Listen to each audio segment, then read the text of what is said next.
Hello again, folks. Today we're going to do section 7.2, pardon me, not 7.2, I'm reading my camera again backwards. Section 2.6 and 2.7, right? And then after today we'll basically be on schedule. Let's see. I'm going to draw you an overview first, and then we'll go through some examples for 2.6.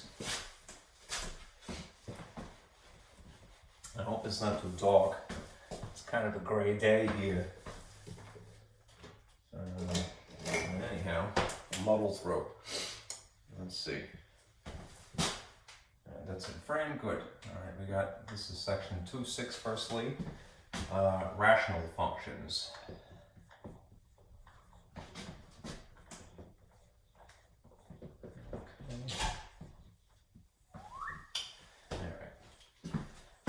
Couple of things to start with. Like I said, I'm going to draw a diagram, so let me get busy on that. Rational functions have several features, and it would be good to know what to look for. But before I do that, let me remind you of something that you already know in theory. Right? First of all, in order to grasp a rational function, you have to remember what a polynomial function is, because that is essentially the building block of a rational function.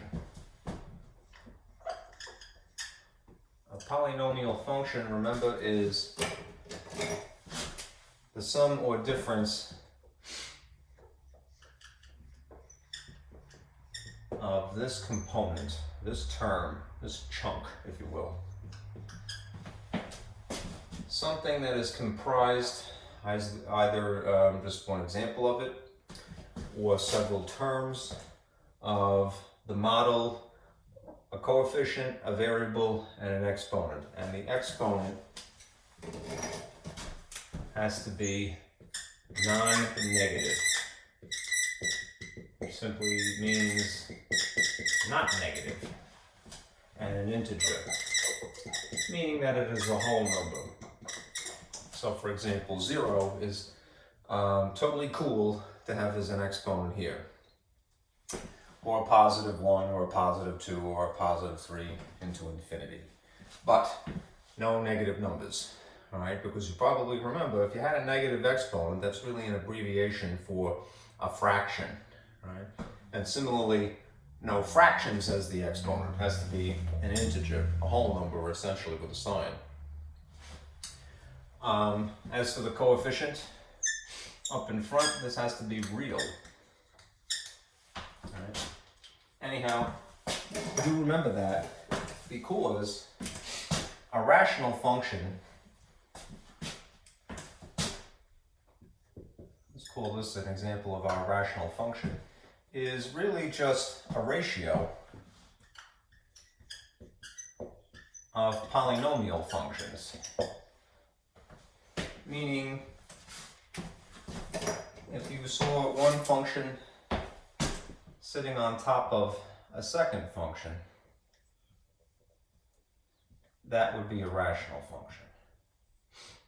As long as it's a poly sitting on top of a poly. Right? This is a rational function. Right. Now as for the actual shapes, pardon me, the features that one would look out for, there is the basic shape. Is this a dud? Yes, it is. And we're out real quick. Fortunately, I came prepared. I got a new batch. Don't lose them.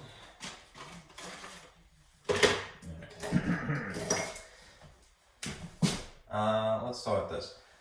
If you had to graph this especially, remember that there is a basic shape, right, that you would look for or try to create. Know that what the limitations usually are. And we'll start with the most fundamental form of a rational function, which is a reciprocal function, right?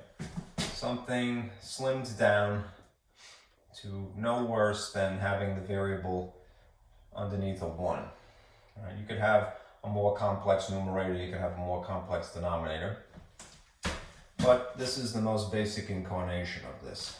Right? And the graph would look something like this.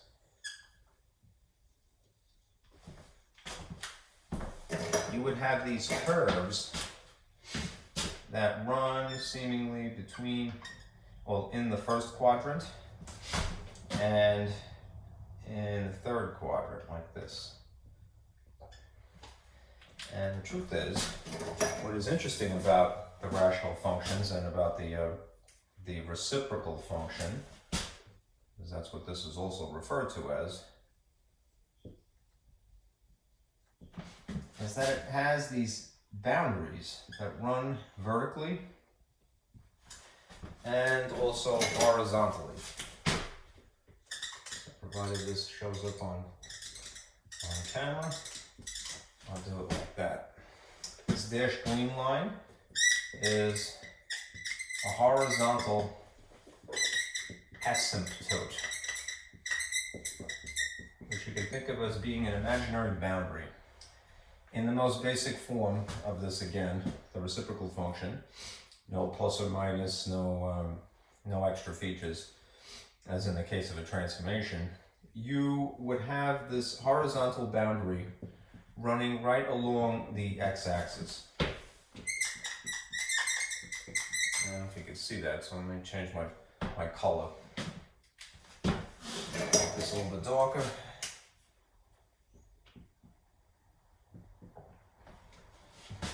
Okay, and the x-axis could be called by a different name. It could be called y equals 0 because it technically is the line that would run right on top of it. The vertical asymptote, which I'll just abbreviate vert. Hello, Vert. Hey, Vert. Asymptote runs right down the y-axis. I'll see if I put this in here. And of course the y-axis, similar to the x-axis, has an alternative name. It's x equals 0. Right. Like the other parent or toolkit functions, there are some key points that are good to know, right? Especially if you had to manipulate this picture for the sake of the transformation. The asymptotes cross at the origin, right? At least in the unmodified, dumbed down version of this, namely the reciprocal function. And if you did some calculating, you know, let's say you went over to x equals 1, and then you put a 1 in here, you would see that the y value, which is what the function is really, will go through the point 1 comma 1. Right? Like virtually every other, or almost every other parent or toolkit function, that this point is involved somehow. Similarly, negative 1. Negative 1 would also be an interesting point. Right. Anyhow, this is the basic shape, right, of a rational function. So anything that would be graphed, right, that even if it has more complicated numerator and denominator, would basically be some derivative of this, visually. Okay. Here's what else is good to look out for. Intercepts. Let me erase this just because it's getting a little cluttered.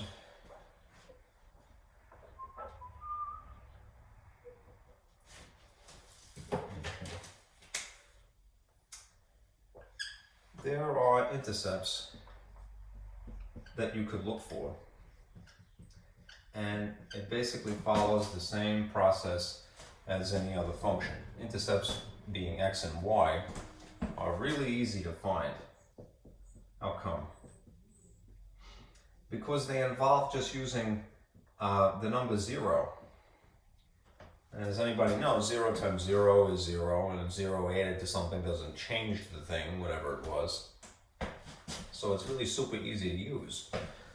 Anyhow, when you're looking for an x-intercept normally, you know that you're basically taking the 0 and you're sticking it in place of y. And if you're looking for a y-intercept, you use a 0, but you stick it in place of x's. And you may have to, in more complicated problems, rearrange, the terms.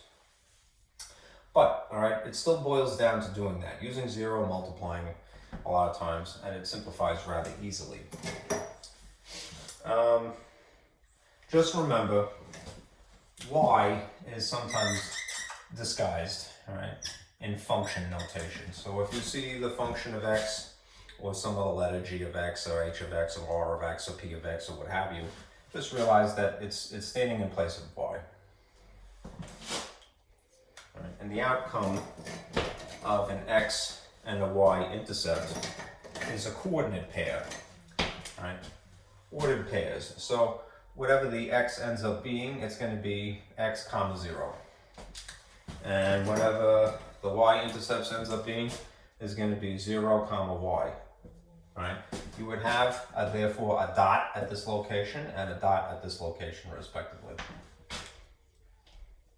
Let me add one other thing, because it just happens to be interesting and in relation to rational functions in particular.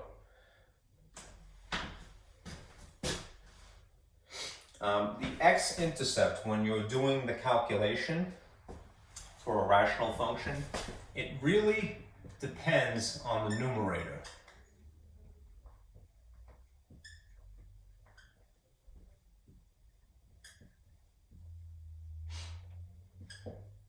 The numerator as in the top of the rational function. So if you have a ratio again, let's call this g of x or h of x just alternatively. If you were to, just to give you a heads up on this, if you were going to substitute 0 in place of y, looking for an x-intercept, and you know that the y value is being disguised, often as the function of x, that means that you would put a 0 here, say, in the model. If you were to rearrange this half of the equation, you'd end up multiplying by the denominator for the sake of moving it. And then you would end up multiplying that entire denominator times 0 on this side. It would cancel here, and although it's getting messy, you would multiply by 0 on this side and you'd be left with 0. Which means that the bottom line is, or I should say the top line is, you really only need to pay attention to the numerator. Because that's the only thing that would be left over when you're doing your calculation. I would be careful, when I'm doing it anyhow, but remember this, right? The x-intercept really only depends on the top. Okay? All right. Perhaps the last thing for this overview is to consider restrictions.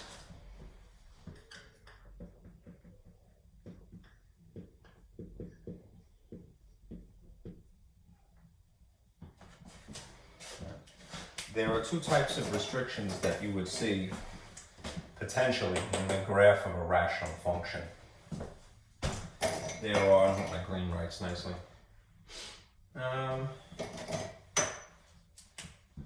There are the asymptotes.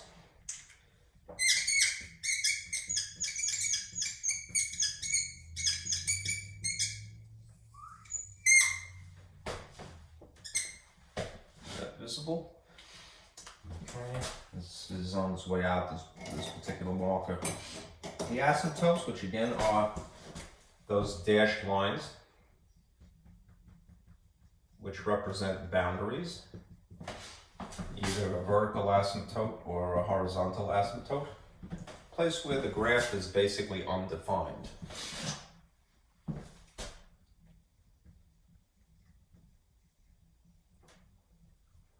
Where the function is undefined.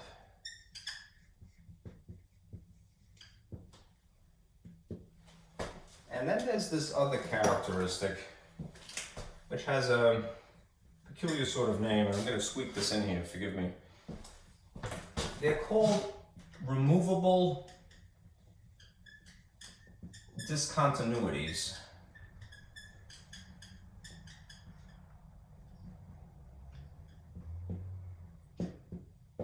perfectly technical. If asymptotes are dashed lines where the graph, the function, would be undefined, removable discontinuities are also where the graph would be undefined, but it's a hole in the curve.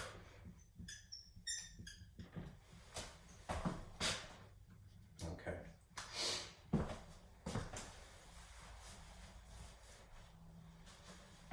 And you have to be a little bit careful with those, because a lot of this involves factoring, and you might jump the gun and maybe cancel out a factor that is above and below the line in the function. And then it will obscure the fact that there is in fact a hole in the graph, right? You have to sort of look for that ahead of time. Just because this is getting messy, I would continue with my drawing down here, but let me erase something and give you a little bit extra before I completely erase.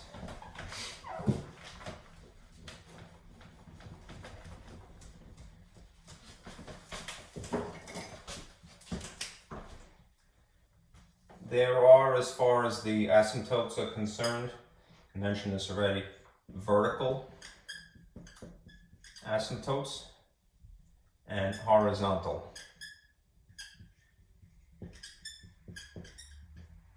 asymptotes. The vertical asymptotes come from domain restrictions. What I'll do is I'll sort of erase this graph and then just fill in the diagram with these two extra features so that you can kind of keep it on the same page. Sorry for the mess.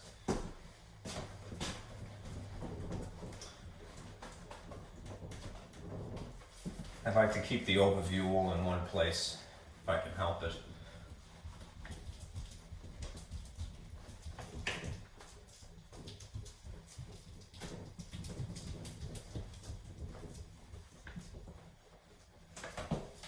Yeah, I'll just duplicate this.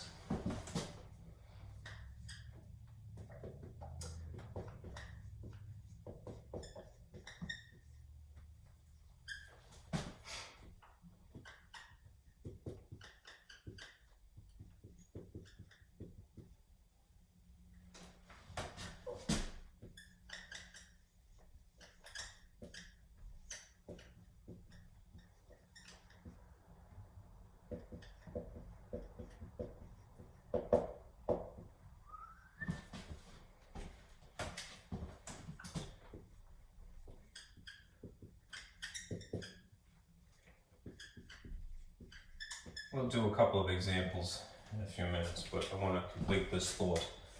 All right, again, what to look out for. All right. Asymptotes are going to be dashed lines in the picture. All right, that's where the graph is undefined. All right, and there could be a vertical dashed line, and there could be a horizontal dashed line. Removable discontinuities are holes in the curve. Right. They're also where the graph is undefined. Right. Just to distinguish these, removable discontinuities, beware, can be obscured, shall we say, by hasty cancellation. I say, for example, you had a factor sitting above the line and then a like factor sitting below the line. And, you know, having accomplished the factoring, which is satisfying, a person canceled them out. Now, in the long run, a person would want to cancel out like factors for the sake of simplifying. But if you do it a little too hasty, right, you could ignore the fact that there is a hole in the picture. So you have to more or less know what to look for before you do this. Right. As for vertical asymptotes, right, they come from domain restriction.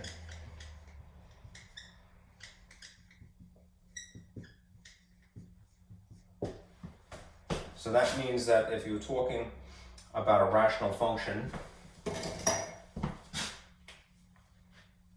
you want to figure out, you want to rig a system like this. You want to basically look at the denominator as if it was a factor, which is the reason why I'm just putting it in parentheses, in which case it is not equal to 0. Right? The denominator would be forbidden from being 0 because it essentially is dividing by 0. And remember, if you divide by 0, you go directly to math hell. Right? So, don't do that. Right? Anyhow, remember this from a while back when we were figuring out domain restrictions. Basically, it's when you have a denominator, you're trying to avoid this situation. You still go through the motions, the mechanics of solving something algebraically, as if it was just equals, but in the end you say to yourself, well, it can't be equal to that because it would cause 0 here. Okay. As for how you would figure out horizontal asymptotes, those dashed lines where the graph is undefined, there are 3 rules, right, that you would follow. And to that effect, I made a diagram. It's something of a misnomer, and I'll point out why. In the handouts that I would normally give you, there's this picture, which I'll flash right here. All right. So look for this. It will be in announcements along with the link for the video. 3 rules when you're dealing with rational functions for horizontal asymptotes, right? It's really these first 2 that are technically the horizontal dashed lines, how you would go about calculating them, right? This one is why I say it's a bit of a misnomer, but you won't know unless you're looking for a horizontal to begin with. What you end up in this scenario, situation number 3, is you do polynomial long division, or if you can get away with it, polynomial synthetic division, right?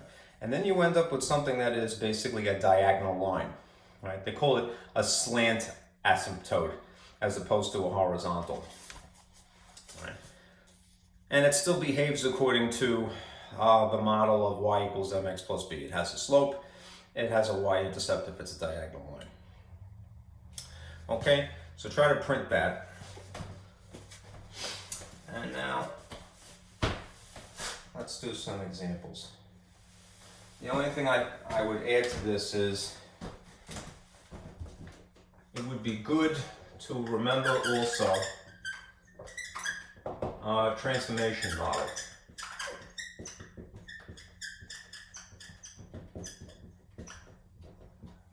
All right. Reason being that you could make some kind of prediction about how the graph will be morphed, all right, based upon the features that are included in the equation that's given to you. Here is, very quickly,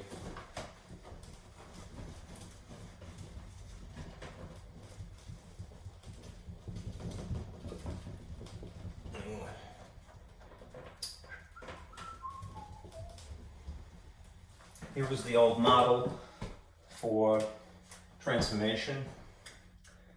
A function is equal to plus or minus a coefficient, some number sitting up in the front, either positive or negative, times a coefficient attached to x minus h plus k. And you may or may not remember, so I'll tell you. All right. Each one of these features has a job that causes transformation somehow. It's usually these 2 that you look out for because they cause either a vertical shift or a horizontal shift. All right, just remember the number that is inside the function, and this is what would be inside the function, is counterintuitive.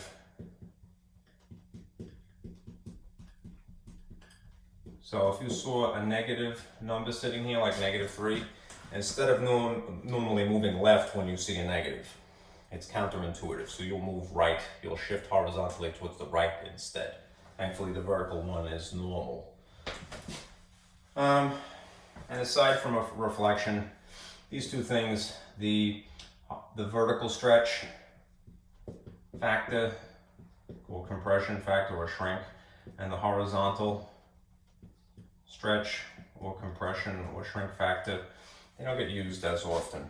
Anyhow, they'll bend the picture, they'll bend the curve a little bit, either making it a little bit elongated this way or elongated this way, or conversely you could say squashed, you know, this way or this way. And these cause reflection, vertical reflection. Basically it flips. If you have a function that looks like this, and you see +3 attached to it, the curve that we saw before that runs like this, just anticipate that it's going to basically move everything up 3 spaces. So if you have the origin, which is where the asymptotes happen to go through, in this case, where they cross would be moved up 3 spaces as well. Where this 0.11 would be, would move up 3 spaces as well to 4,1, right? Where this point is -1, -1, that would move up 3 spaces as well. That, you know, should be a +2 there. The whole picture will slide up. Just from having an extra feature here, a vertical shift. Right.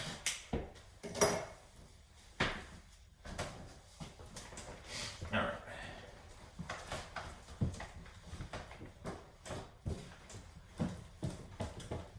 You don't really have to use the transformation models, but it is helpful, you know, when you're trying to make an educated guess.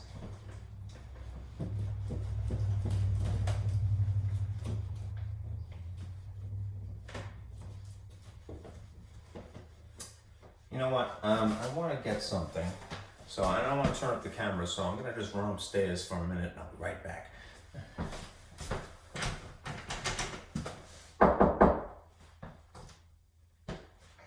You know what, next step is I actually can't get in my apartment, I'm blocked out now.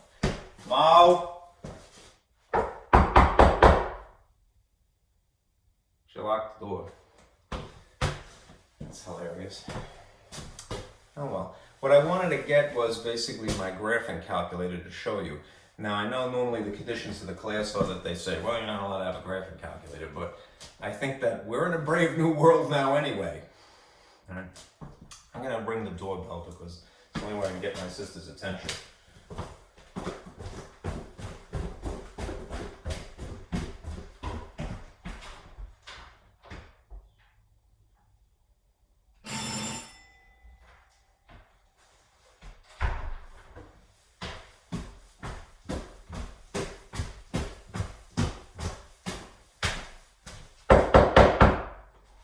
Could you open the door?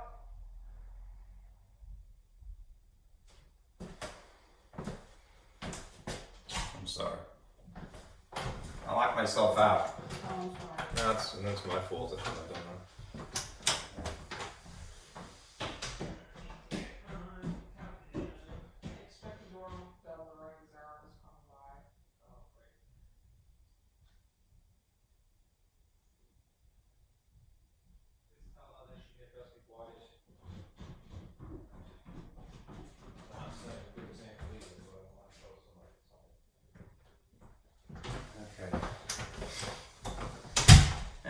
Sorry for the delay. Basically, I want to show you some features in a graphing calculator. Now, you may or may not have one, and the truth is you wouldn't need one if you have a phone. Because, and I think I may have mailed you this information, there is an app called Wabbit Emu that basically simulates a graphing calculator exactly, all right, and it's free. So a lot of times the homework will say, here's a graphing utility, and I have been telling you just to play ball. Well, use the Google search engine to basically draw pictures, and it does a nice job. But if while you're sitting, you know, doing your homework, the calculations, and you feel like you need a nice calculator that is designed for the purpose of graphing, I would use this app, Wabbit Emu. It should be compatible with all types of phones. And it's spelled like that, wabbit. It sounds like Elmer Fudd, right? Pesky wabbit, ha. Anyway, as we go through this, I'm going to come back to that. Hopefully I will not get any calls. All right. Okay. All right, let's discuss domain.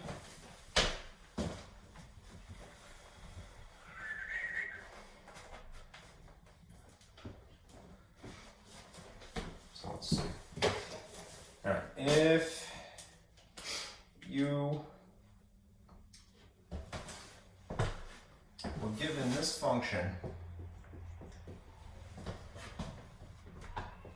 2x squared sitting on top of x squared minus 1. And you were going about the task of finding the vertical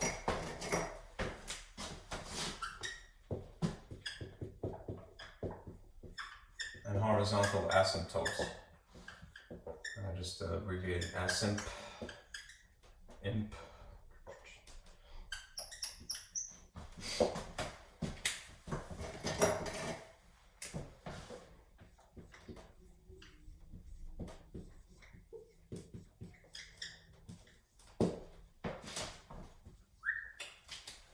See if I can fit this on one page.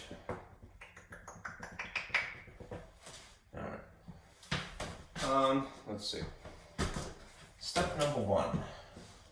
Alright, you want to factor everything. Factor as much as you possibly can. In the case of the top, there really isn't much you can do with it, because it's a monomial.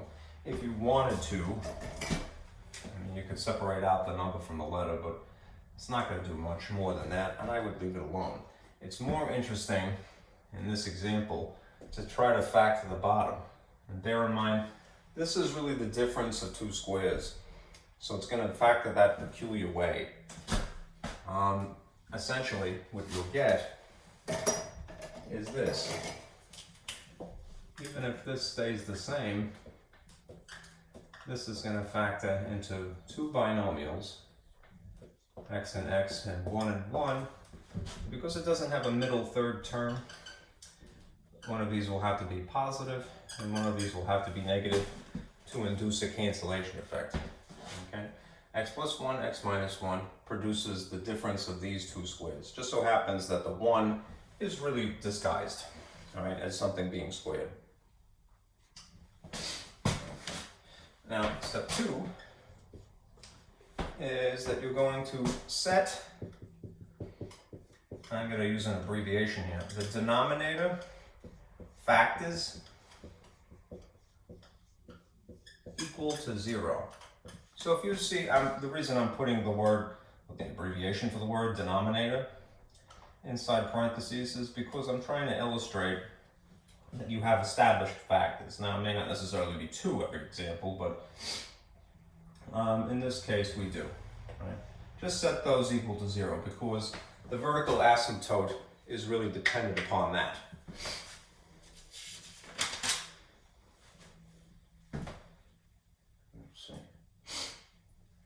Remember what I was saying before, the domain restrictions affect or determine the vertical asymptotes. Anyhow, I'm going to set equal to that and then we're going to solve. How so? Well, we're going to take advantage of zero product rule again. So if in our case we have x plus 1 and x minus 1 equal to 0,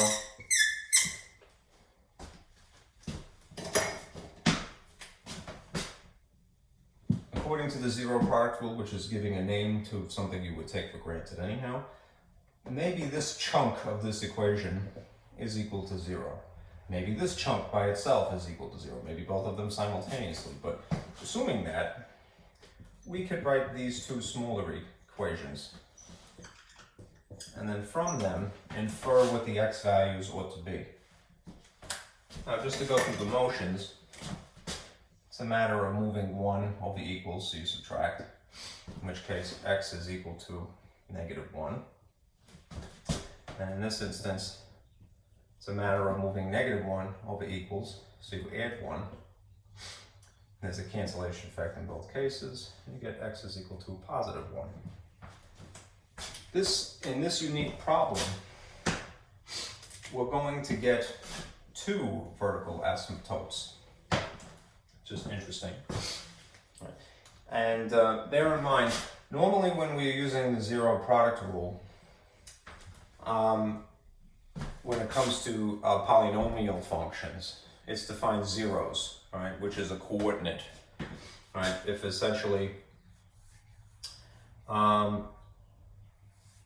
we're looking for the x values, in this case just coincidentally our x values, and we use 0 for y, x-intercepts are also zeros, quote unquote, we would get a point, right, that it's the x value comma 0, right? In this instance, when you're looking for vertical asymptotes, these are not points.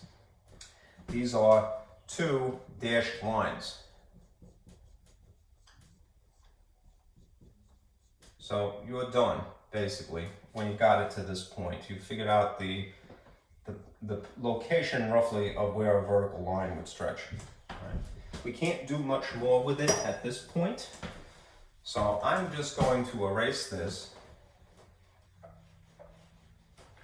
and draw as much as I possibly can. And just sort of save it. And then we'll do the horizontal asymptote. If you had a very simple graph of an x-axis and a y-axis, this is as much as you could possibly draw, having gleaned this much information. If x is -1, then at the location roughly of -1, I could put a dashed line, vertically down like this.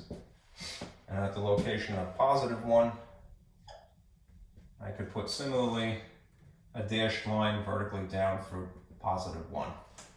That's as much of a picture as I can draw at this point from having calculated this. Right. Now, if we are going to find the horizontal asymptotes, now we need to depend on the rules. We have to look at our 3 rules and consider which one is relevant. I'm going to put back the little that I had erased, what this came from, which is 2x squared sitting on top of x squared minus 1. Okay, let me point to this. Okay, now how you would decide which of these rules to use is based upon the degree, essentially the lead term's exponent of the top and the bottom. Right?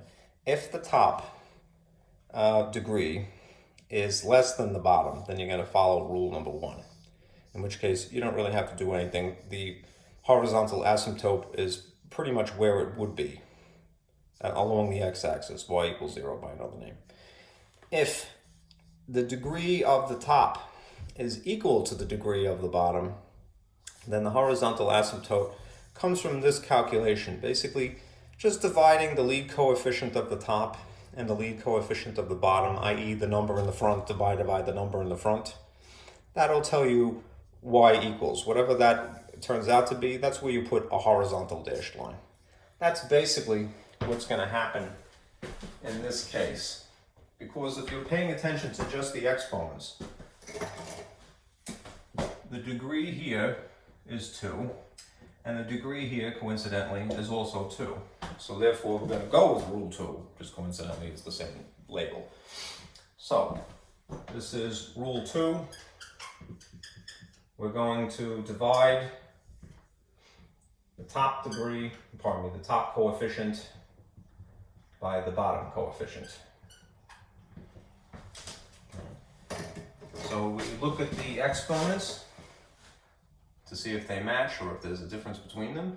And then we look at the coefficients instead, the numbers that are sitting in front. Now, the top one is more obvious because it's written there, 2. It's just the number 2. What would be the number that sits in front of this x if it's not written? You assume it's 1.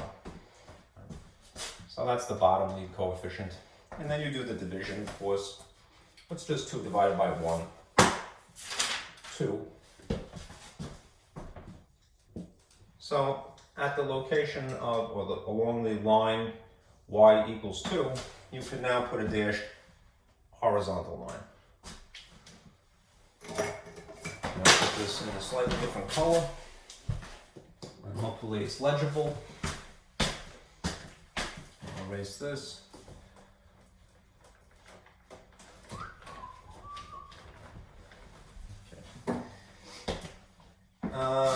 Incrementing, assuming that's about 2, you would put a dashed horizontal line like this.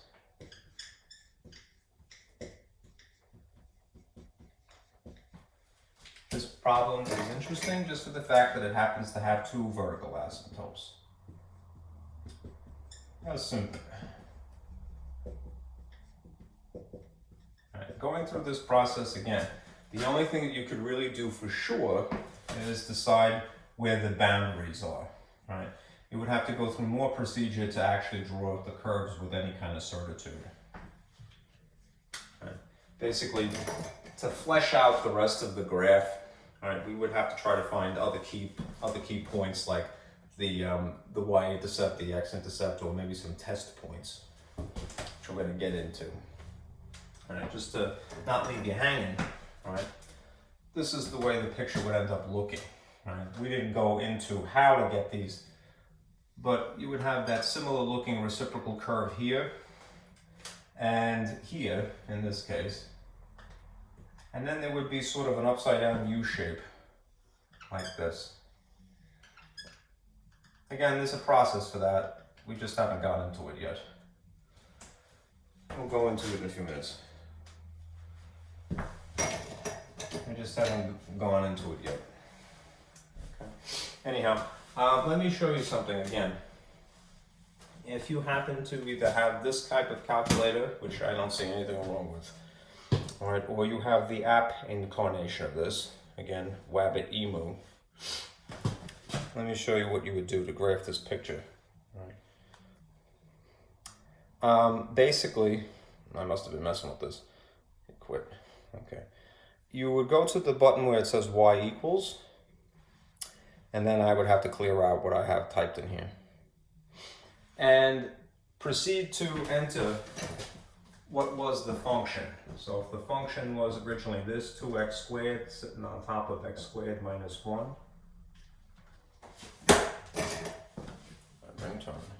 Okay.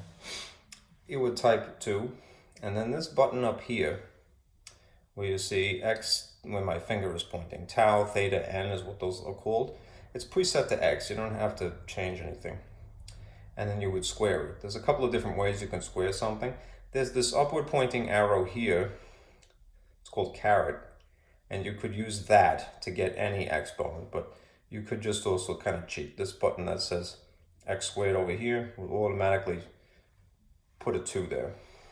Okay. Then you would hit the division symbol. And then when you do a denominator, although it might seem like overkill, I would be extra careful. Maybe put this in parentheses. The calculator is not perfect. So let's make sure it doesn't get confused. I'm going to isolate the bottom here. And make sure, oh geez, that it doesn't get confused. There's another thing down here. You see that there's a button. This is the one sucky part of using a phone. It's very sensitive. There is a button here that is a negative button. And then there's the minus symbol, right?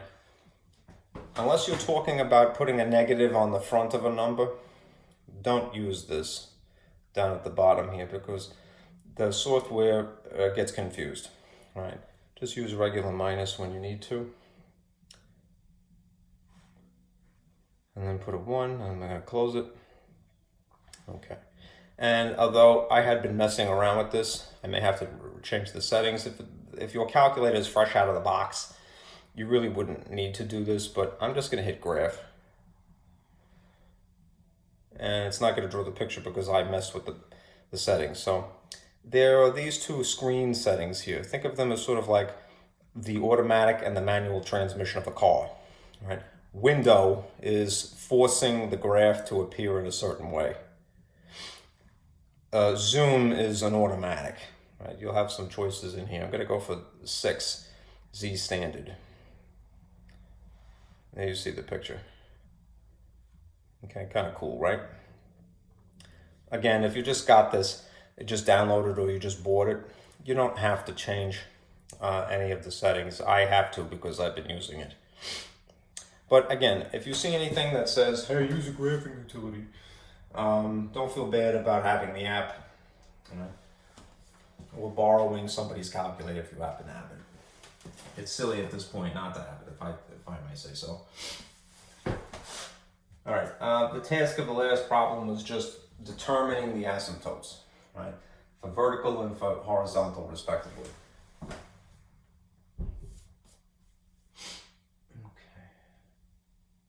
I'm going to add something now that I don't believe is really important, but just in case it comes up. It's just a peculiar way of abbreviating some information. If you see, as a side note, anything that looks like this, if you come across some writing that is notated as such. Normally when we have a sign that is a positive or a negative, it's written on the left side of a number that isn't 0.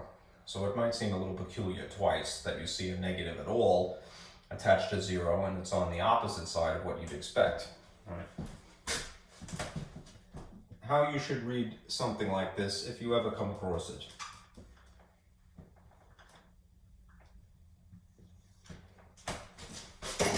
Verbally, you would read this as x approaches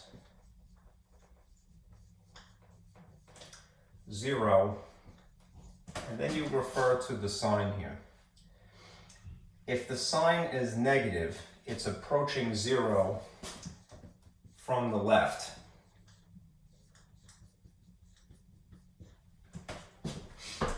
This refers to left when you see this negative sign here. If you saw a positive instead, it would be x approaches 0 from the right, meaning that it's coming this way versus coming this way, your graph, these curves. As the function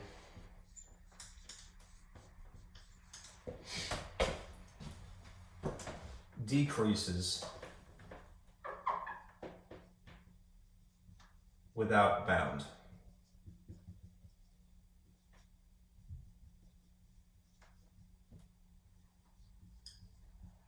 That's what this half is here. Decreases is referring to a negative. If you saw in place of this word decrease, increases, then there would be a positive here. Positive infinity as opposed to negative infinity. That's what the without bound is referring to, infinity. X approaches 0 from the left as the function decreases without bound is how you would read something peculiar like this. Anyhow, let's go back to what I consider more interesting personally, if you don't mind me. Okay.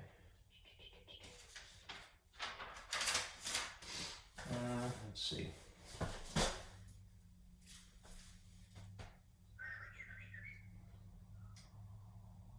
Let's do an example of graphing from beginning to end. Well, you know what? Let me show you an example of removable discontinuity before I do that. I'm jumping the gun a little bit.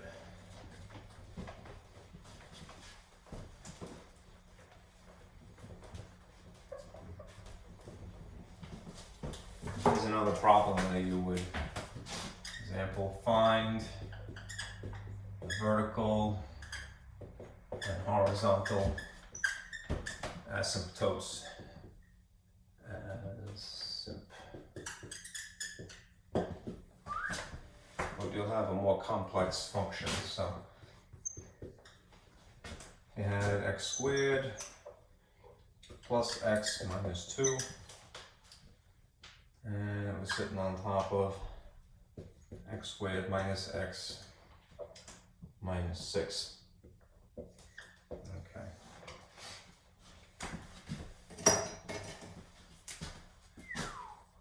We'll do the vertical work here, and I'll do the horizontal work here. Okay. As before, what we would need to do is to factor. So I'm going to take this trinomial and I'm going to attempt to factor it pretty quickly. You know from experience that a trinomial usually factors into a binomial times a binomial. And then it's a matter of basically figuring out what the 4 parts are, one here, here, here, and here. If it's x squared, it's probably x and x. And if it's a 2 here, it's probably a 2 and a 1. And then only as an afterthought would I consider the signs. If the middle term has to be positive and it's smaller than the outside here, having come from 1 and 2, then subtraction has to occur and it's the positive that is attached to the larger number. You need one of each to cause subtraction. Anyhow, we would have this x minus 1 sitting next to x plus 2, and then the bottom one.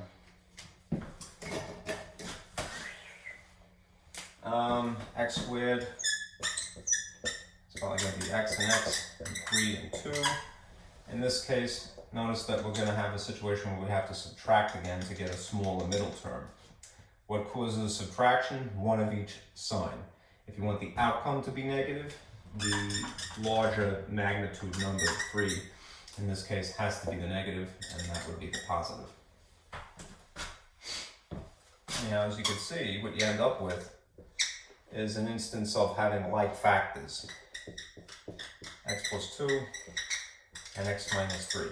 Here's what I was referring to before as a little overly hasty, overzealous cancellation. I admit I'm guilty of this, but you might be tempted to just go, oh good, these go away. And then it simplifies down to just this. X minus 1 over x minus 3. That is true. The function will ultimately simplify down to just these terms on, these factors on top and on bottom respectively. However, before you cancel out,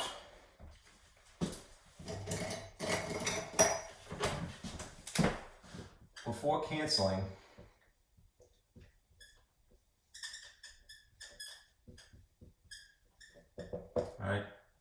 consider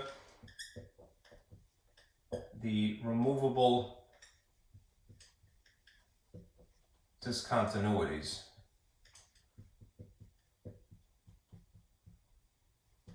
I.e. the hole, or the holes. At the location of, it would technically work out to be x minus 2. Pardon me, x equals negative 2. There'll be a hole in the picture. What I'm getting at is, if you had, under normal circumstances, set this equal to 0, use the 0 product rule, what would you get in this case? If this factor is set equal to 0 by itself, assuming that it can be, what would this work out to be if you move 2 from here to here? You would end up subtracting, right, to justify moving it.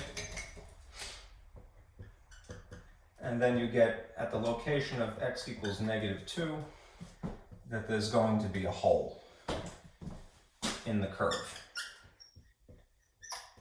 All right. Kind of reserve this information. All right. Okay. Now we could pay attention to just this. This cancels this, and we're left with just this on top and this on bottom. All right. As before, when we're considering the vertical asymptotes, which is really what we started out looking for, it's the denominator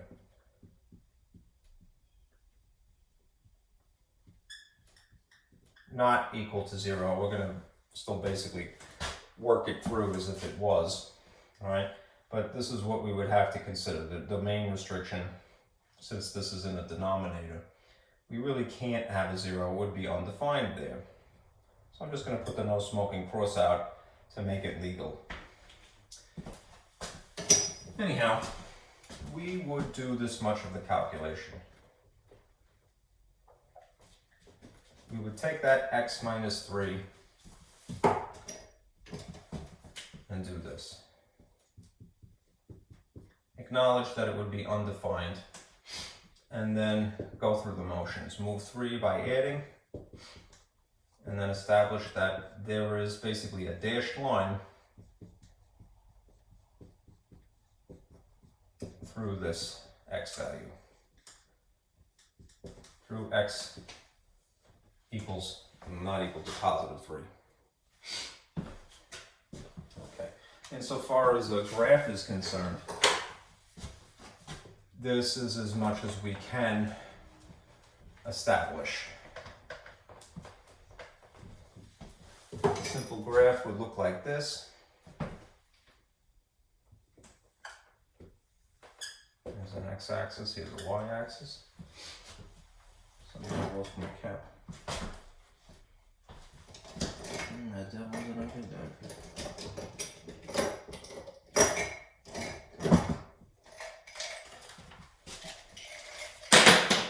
Sorry. Okay. Anyhow, at the location of positive 3 along the x-axis, we would draw a dashed line down like so, because it's a vertical asymptote. Later on, all right, when a curve had really been established, we would put a hole in the curve at the location of x equals -2, wherever the actual curve is. This is for data. Hole in the curve. Now to get back to horizontal asymptotes, we have to consider the rules again.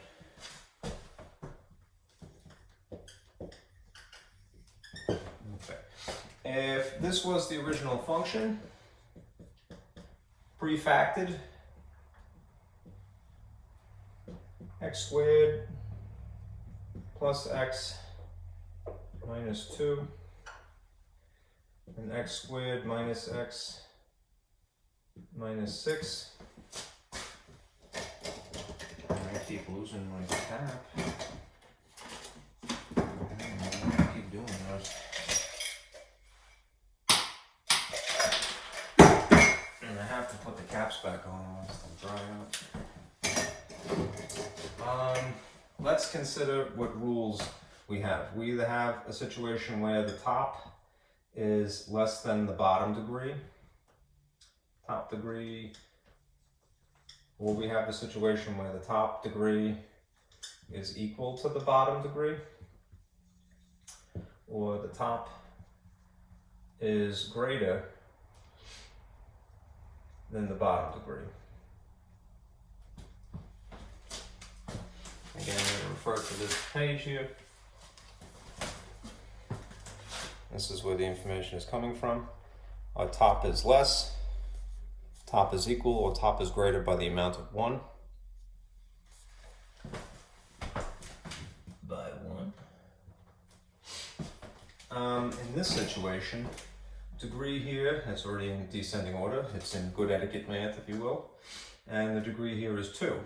So we have the situation again. Top degree is equal to bottom degree, which means that we have to follow rule number 2.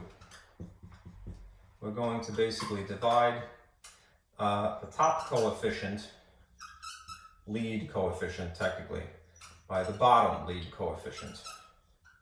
The number up in front, neither of which sadly is written, right? But we assume it's 1 and 1, right, if they're not written. So If it's just simply 1 divided by 1, it's 1. Y is equal to 1. At the location, or through y equals 1, we have a dashed horizontal line.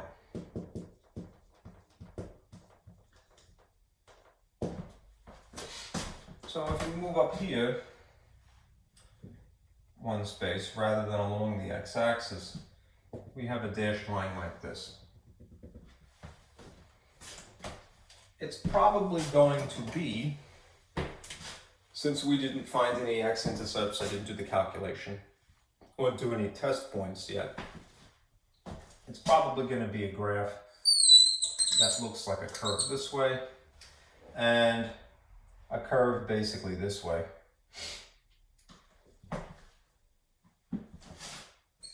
To flesh it out a little bit better, right, to get a more precise graph, right, I would need to test some coordinates, like plug in 2, plug in 1, you plug in 0, right, and see where it actually works out. The hole, we know in the picture, would be at the location of where x is equal to -2. So if you figure that this is -1 and this is -2, in the curve there would technically be a hole like this.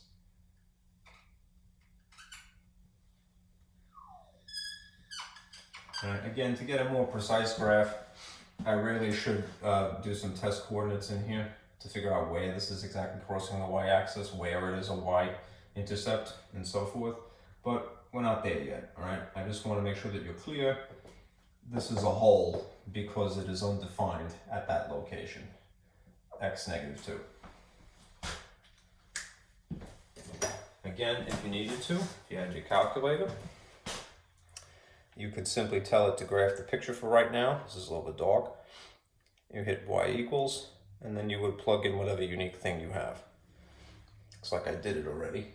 Okay. Yep, I typed this already, my convenience. You can see that I have it typed. Now again, be very careful if you're using a calculator. It's not too smart, really. So use parentheses, which is a button here, to isolate the top, saying this is one autonomous top. Then hit your division symbol for division, the fraction bar, and then scoot over, isolate the denominator as well. And then you hit graph. And here you see the same picture. It doesn't unfortunately draw dashed lines for vertical or horizontal asymptotes. There is a setting you could do. You can go through something called apps if the software is updated. And you could basically rig it so that there's at least a solid line that runs through the x-axis. But it's not imperative, right? You see that it's bending because the function is undefined unless it does bend.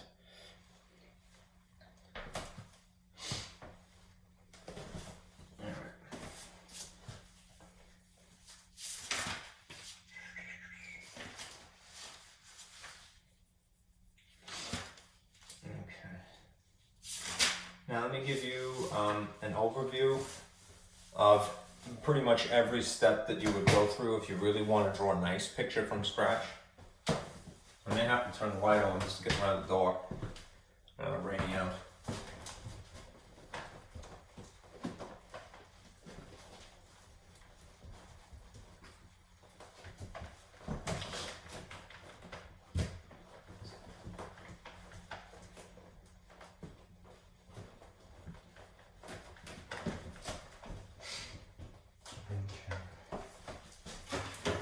Kind of a rundown. If you were going to sort of draw this, to graph it by hand, there's some steps you might take. All right. Number 1, find the y-intercepts. All right. In which case you know that you're taking a 0 and putting it in place of x's. And that's usually pretty easy. And then the outcome is that you get an ordered pair set of coordinates that is 0 and then whatever y equals as a result.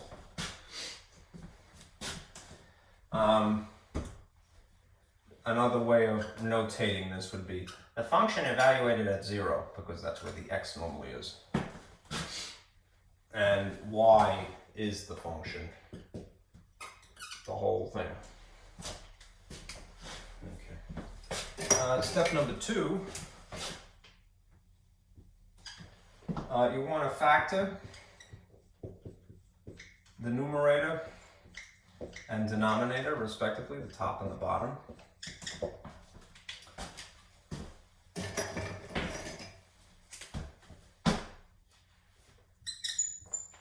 And before,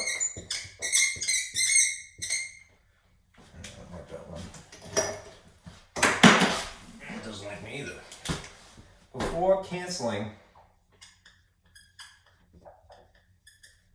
any like factors,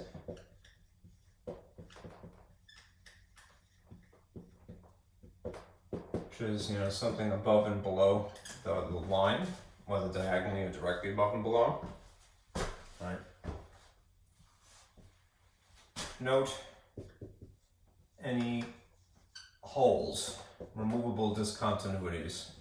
Right. You take that factor and you set it equal to 0, and then you solve as you would normally.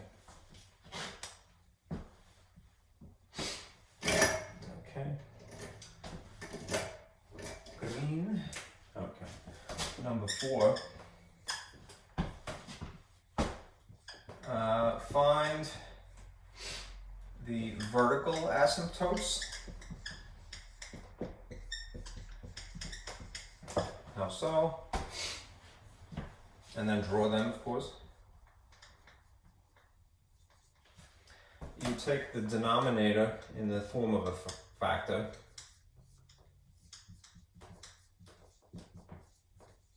and you go through the motions as if it was set equal to 0. You just say, well, it's not allowed to be that.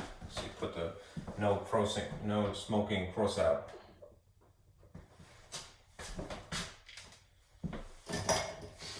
Okay. 5. Then you find the horizontal asymptotes and draw them too, presumably. Remember, these are dashed lines. And in this case, use one of the 3 rules.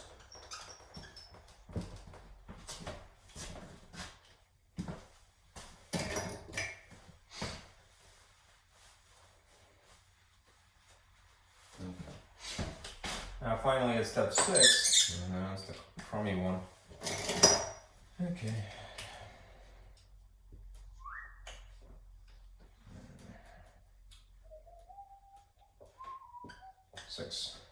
Okay. Find the X-Intercept. Well, there may be more than one. All right. Remember, these are referred to as zeros of the function, alternatively. And just like when you're finding the Y-intercepts, right, you want to plot that. So find and plot the X-intercepts. Right? In this case, remember, you are sticking a 0 in place of Y instead. And realistically, what this amounts to doing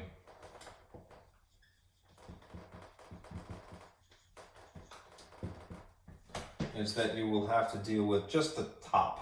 Right? You'll have the numerator factors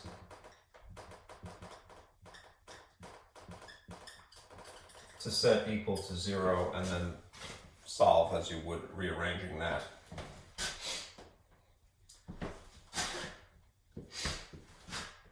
Lastly,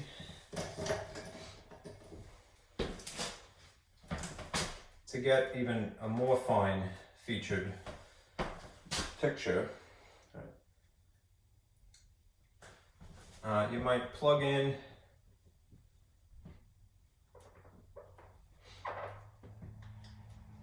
some test points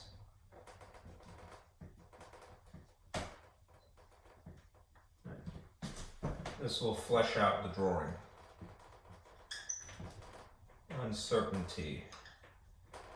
Uncertain parts of the graph.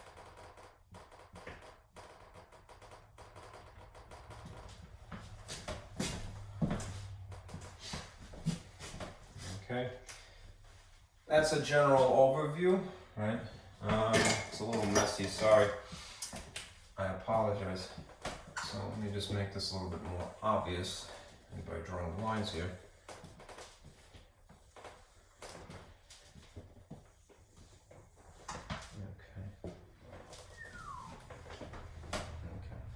Think of it as a procedure like so. Right? Or you could use a graphing calculator. Still good to know how to do it the old-fashioned way. Gives you a greater depth of understanding. Right. Let's do one example to sketch the graph. Then I'll give you an example of how to calculate the slant asymptote, and then we'll move on to section 2.7. I'm going to erase this.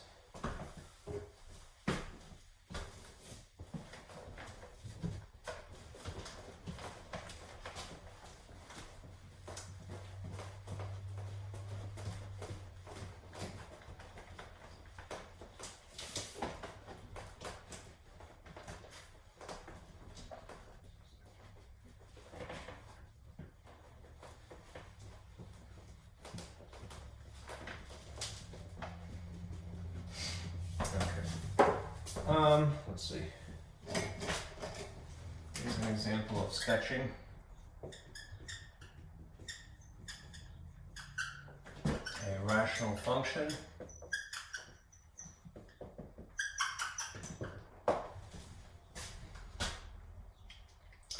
And here is the rational function in question.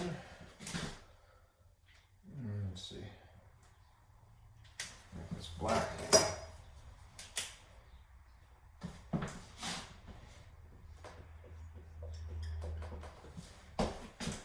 X sitting on top of x squared minus x minus 2. Now if I take my own advice, I'll do it in the same order that I had presented the sort of the overview a minute ago. We need some key points, some key features. So we're going to look for the Y-intercept, right, simply by sticking 0 in place of x. Which means that the graph is going to look like this. We're going to evaluate the function essentially at 0. This is y by another name function. And that means that in place of each one of these x values, we would stick a 0, so there'd be a 0 bubble line, and it would be 0 squared minus 0 minus 2. And this will work out pretty nicely, right? Because 0 squared is 0, 0 minus 0 is 0, and 0 on top is 0. Which means that this is really just 0 sitting on top of negative 2.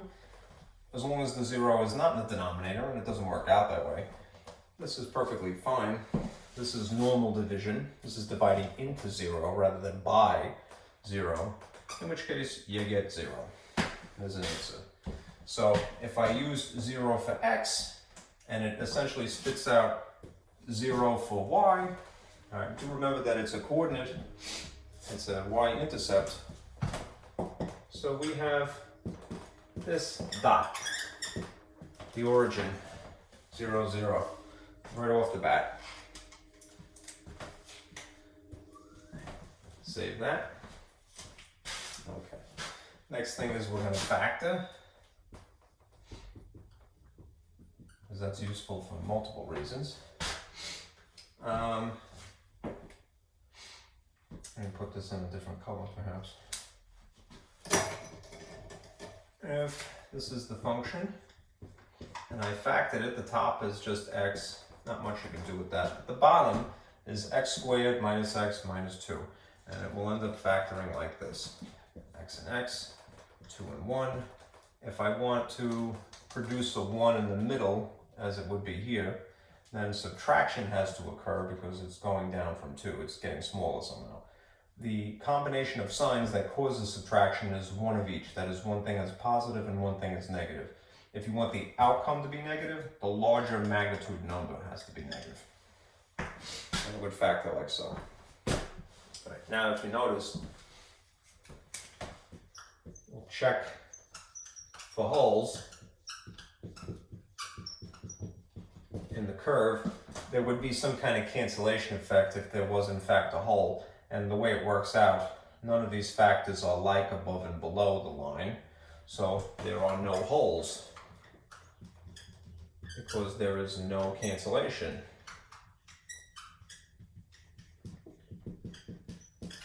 No cancellation is no holes.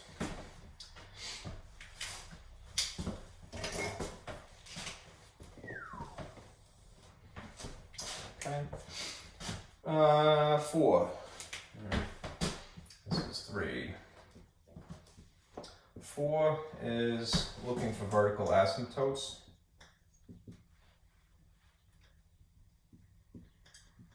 Right, and this, to summarize, is the denominator. Factors set equal to 0. Sorry, that's sloppy. This says denominator in parentheses equals 0, not equal to, technically. So if we have our factors of x plus 1 and x minus 2 set equal to 0, but ruling that out because it's undefined, we're going to employ the zero product rule, which says that maybe this factor is 0, maybe this one is 0. And we have this process. X plus 1 not equal to 0. X minus 2 not equal to 0. And we manipulate each one of these by performing opposite operations. Subtract instead. There will be a line, apparently, at x, a dashed line at x negative 1, or through negative 1.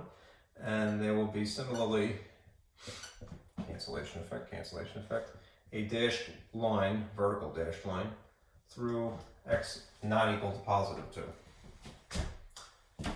Okay, so we have 1 dot, no holes, and 2 vertical dashed lines at this point.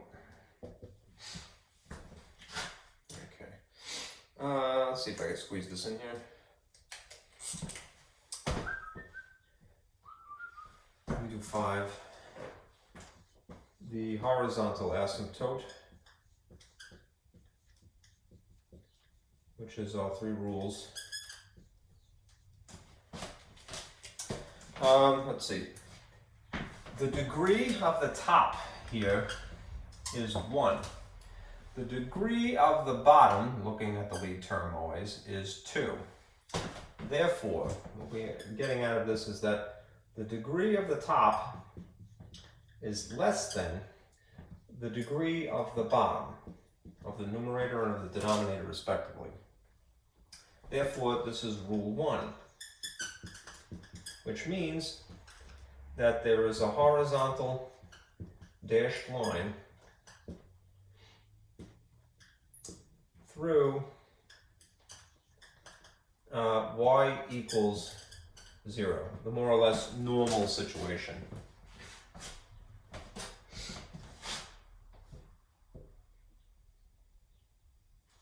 I just want to verify something really quick.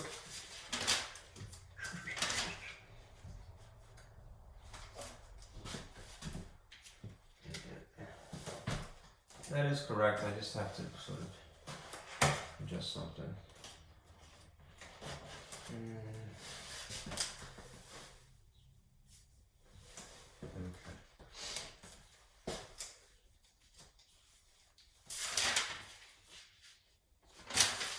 Okay. This is more or less normal. There is a horizontal line through the x-axis, which is y equals 0. Okay.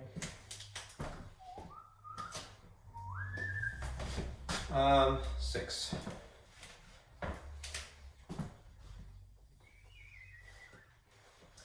6 is we're going to look for the X-intercepts, if there are any, otherwise known as zeros,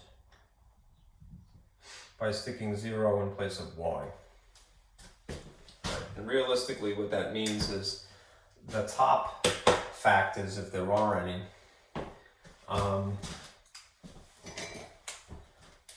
we're not going to pay attention to the denominators at all, because if we ended up having to move them, it would be the bottom multiplied by 0 in the process of moving it from here to here. And so it would just be the numerator left over is set equal to 0. The numerator set equal to 0. If the numerator, in this case, is just x, then that's all that she wrote. X is equal to 0. Do remember an x-intercept is a coordinate, and it really is just verifying what we already had for a y-intercept. The origin, coincidentally, is both a y-intercept and an x-intercept. So there'd be this point again. We have this dot. That means we don't have a lot of, dots. We have dashed lines and we have 2 dots. And thankfully no holes. So what we're going to need to do is try some test points. All right. Let's draw a picture and we'll see how far we could get. And then we'll start fleshing out the graph with specific to this problem key points, test points. All right, I'm going to erase this.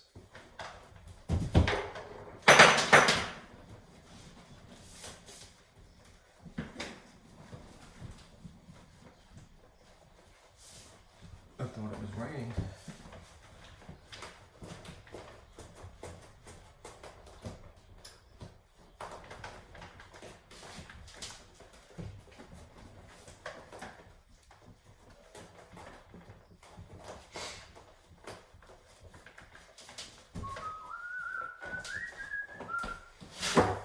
I'm gonna whip out my graph paper here and sort of put it out of the way over here. I have some residue of red still on it, unfortunately. There we go. All right. I gotta pick up my markers because I dropped all of them. All right. Let's throw in some information that we know for sure. We have an x and y intercept.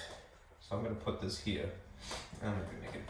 I like to use blue for actual parts of the graph.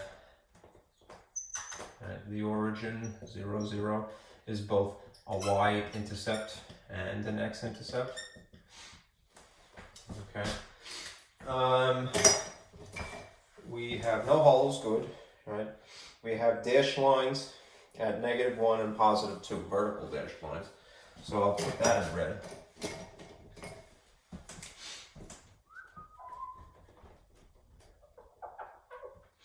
This is -1.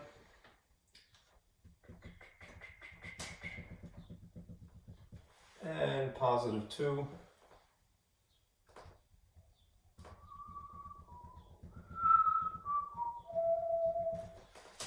Okay, and just for the sake of some contrast, we have a horizontal asymptote. That is the x-axis. I don't know if that's visible or not. Actually, this is a little bit darker. Can you see that? Yeah, I think so. Yep, side there.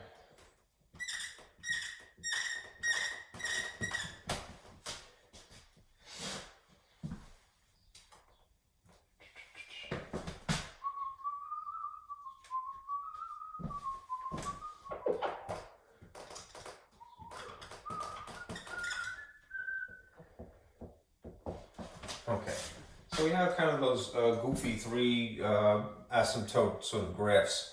What we need to do is to sort of draw a table at this point. This will be sort of an extra step, right? To flesh out, right? Right. I think I had it labeled up to 6, didn't I? Okay. Let's establish some key points.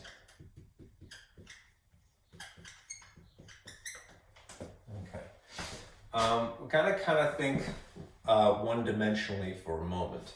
That is, just kind of look here from infinity up to the first red dashed line. If we were graphing this one-dimensionally, this is stretching between negative infinity up to the point of -1, right? Let's consider that a certain range. It would be more accurately referred to as a domain, really. But one part of a spectrum of answers, an interval, that we should look.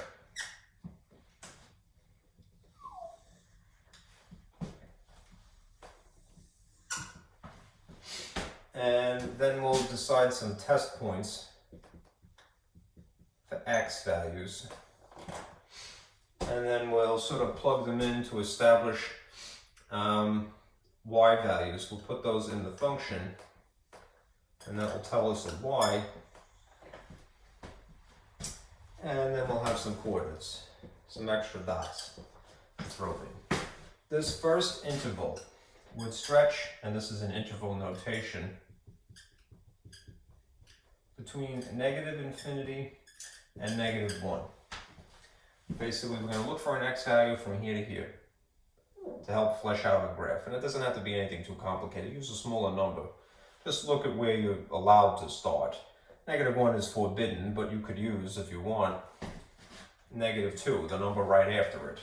So I want to see where the graph is at -2. All right. If I plugged -2, this will be my scratch work. If I plugged -2 into the function, that means that it would be -2 on top, -2 squared, minus -2, and there just coincidentally happens to be a -2 in it. And I'll do the calculation. What's up? Oh, okay. My sisters are coming over. One of them lives here. Get out! Oh, don't be mean to me. Don't be mean. Mean math guy here. Yeah, that's not. Jerk. Alright, so we got -2 plugged into the function here. -2 squared. Alright. Oh, brother. Sorry. Why don't you just pause it? I don't want to pause it. Alright, I'll get out of here. Okay.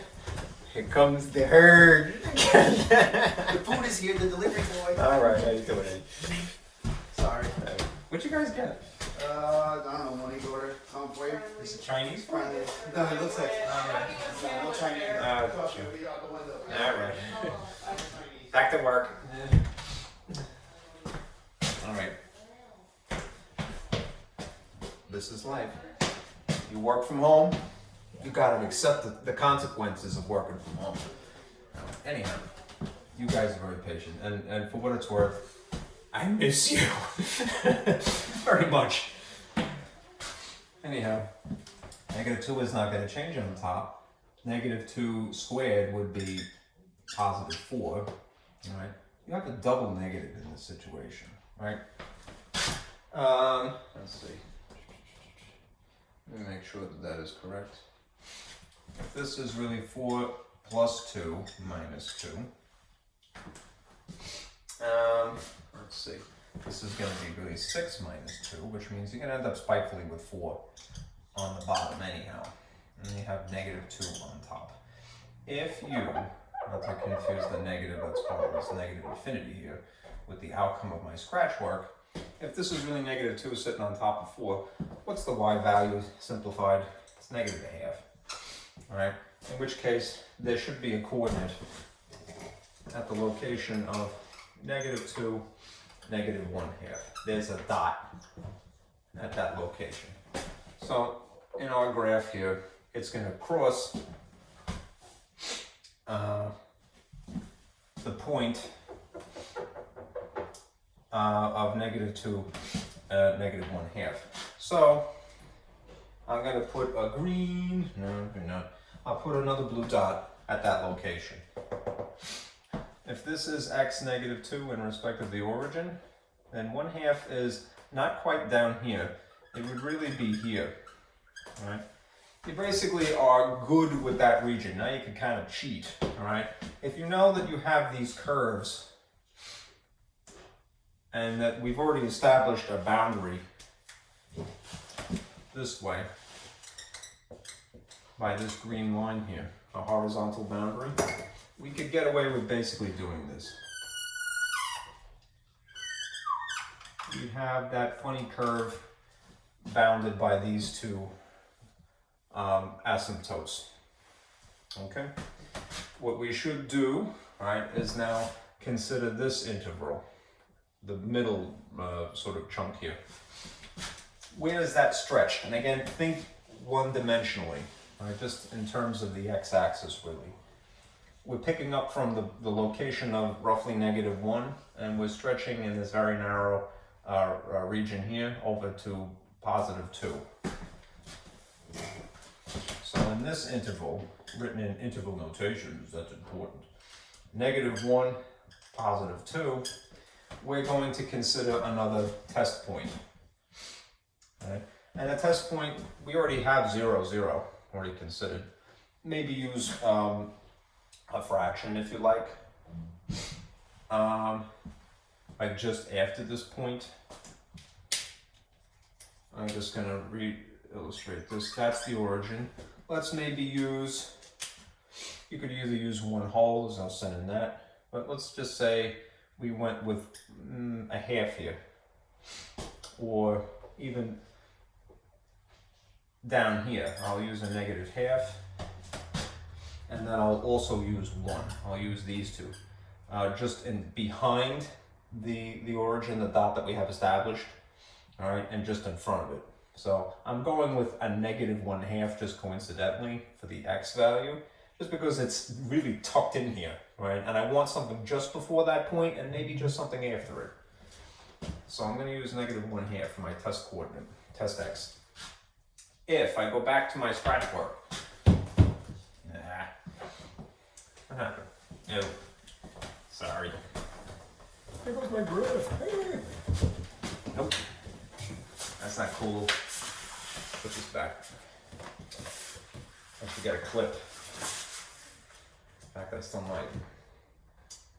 Alright, that looks like that's approximately where it was. Sorry about that. This is low budget.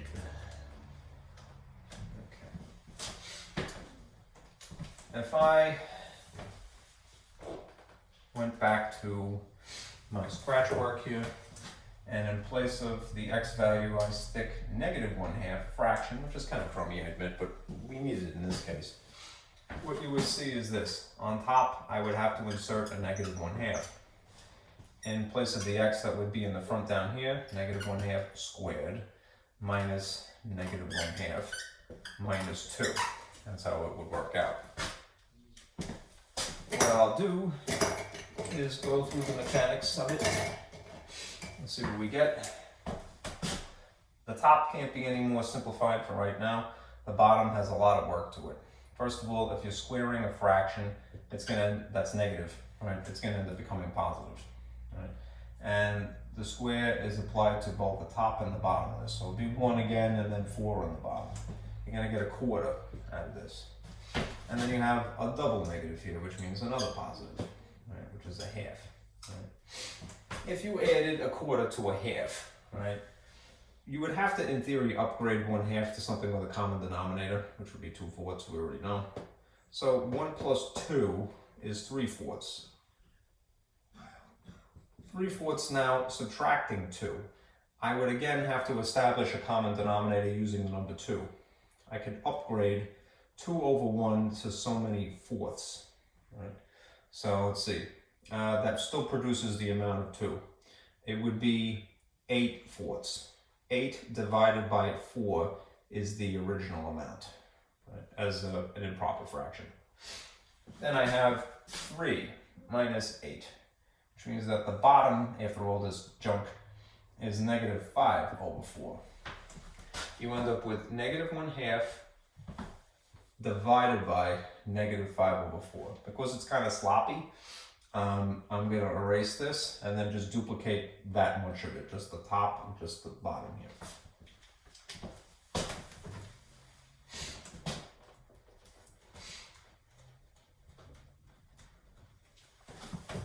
I have -1/2 above the line and -5/4 below the line. This is a complex fraction, right?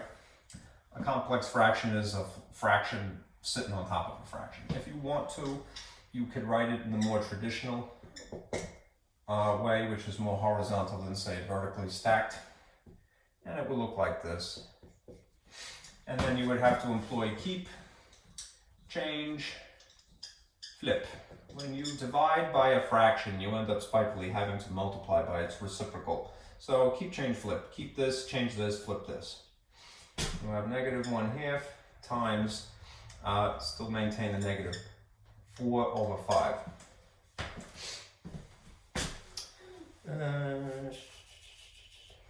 Okay. And then we end up with this. Do the actual work here. A negative times a negative is a positive. 1 times 4 is 4. 2 times 5 is 10. That is top times top, bottom times bottom. I could simplify it first, but I'll do it as an afterthought. 4/10 simplified is 2/5. So that is my second coordinate. It's not the most pleasant. It's kind of a crummy thing because it's a fraction, but it's to establish some part of the graph in here, right? Just in between the origin and, unfortunately, -1. So if I have -1/2 as the input, it spits out +2/5 is the output. And then in the style of an ordered pair, you would see this. +2/5. Okay.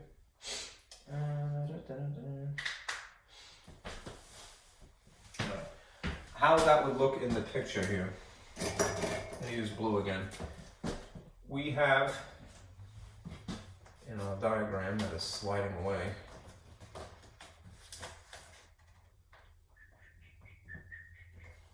Just scoot this over. I really gotta get a clip. Okay. Okay, that work with me, okay.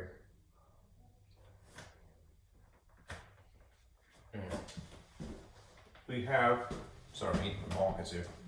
We have the origin. We now have this coordinate that is at the location of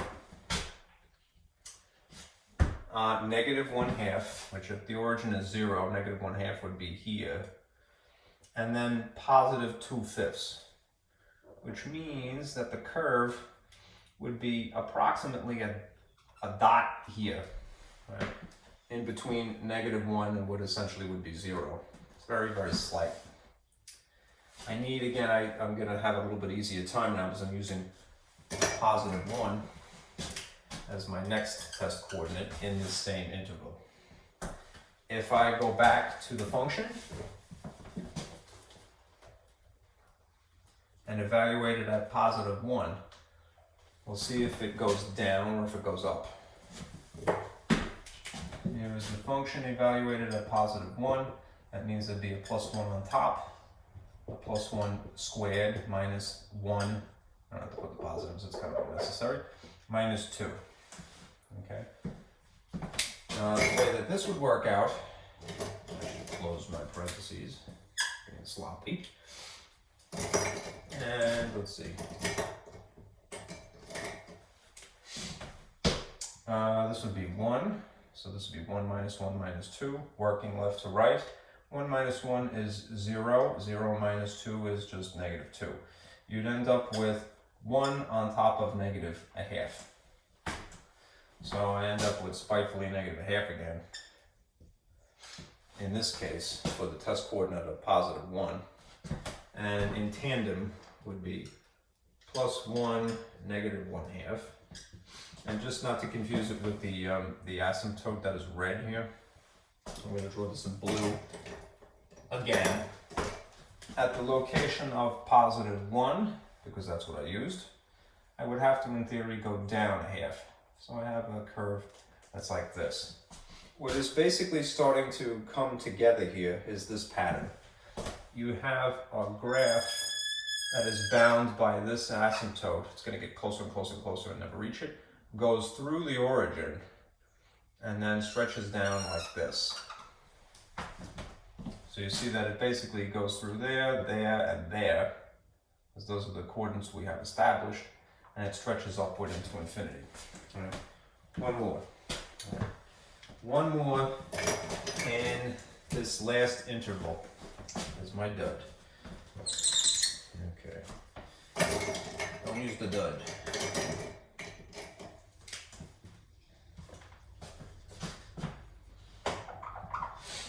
Okay.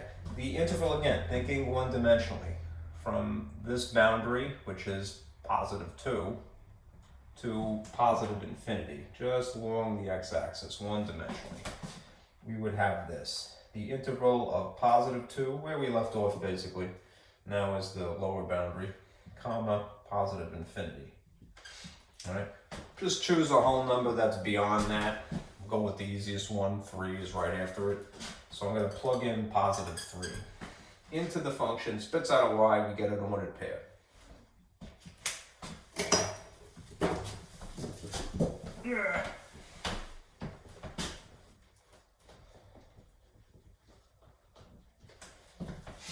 Okay, so in my function, insert positive 3, and that means that it is 3 on top, 3 squared, minus 3, minus 2.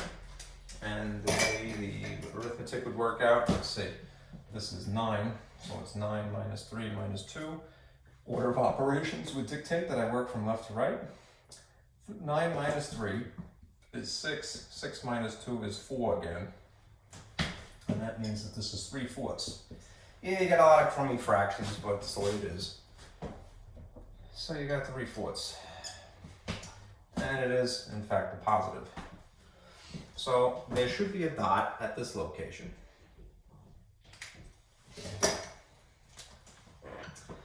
Using 3, positive 3, it spits out positive 3/4. So at the location of 3, my graph is drifting again. There you go. At the location of positive 3, which would be here on the coordinate plane, I'm going to go up positive 3/4, which is not quite 1. We'll have a dot like that. Okay. And since we know what the basic...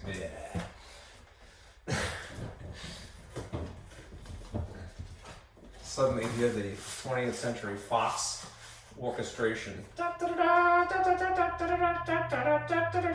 with kazoos instead.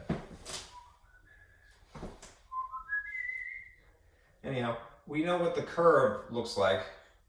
We had a dot here, and we know that this is bound by the red line here and bound by the red line here. We have a curve that runs like this. It is safe to assume. Okay, the hard part is basically establishing what these intervals would be to look, and then maybe strategically choosing an x value to use as a test point. Okay, key points is the way the your textbook refers to it. Okay, the last thing from this section is that situation where you have a slant diagonal asymptote. So let's take a look at that.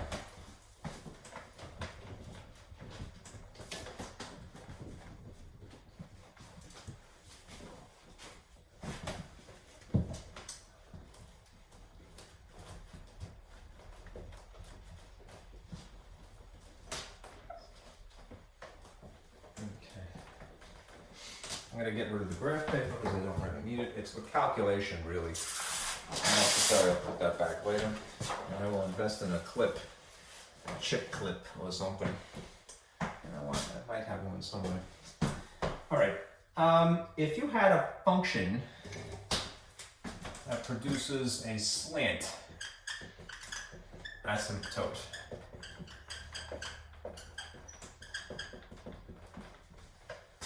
here's just the calculation at least.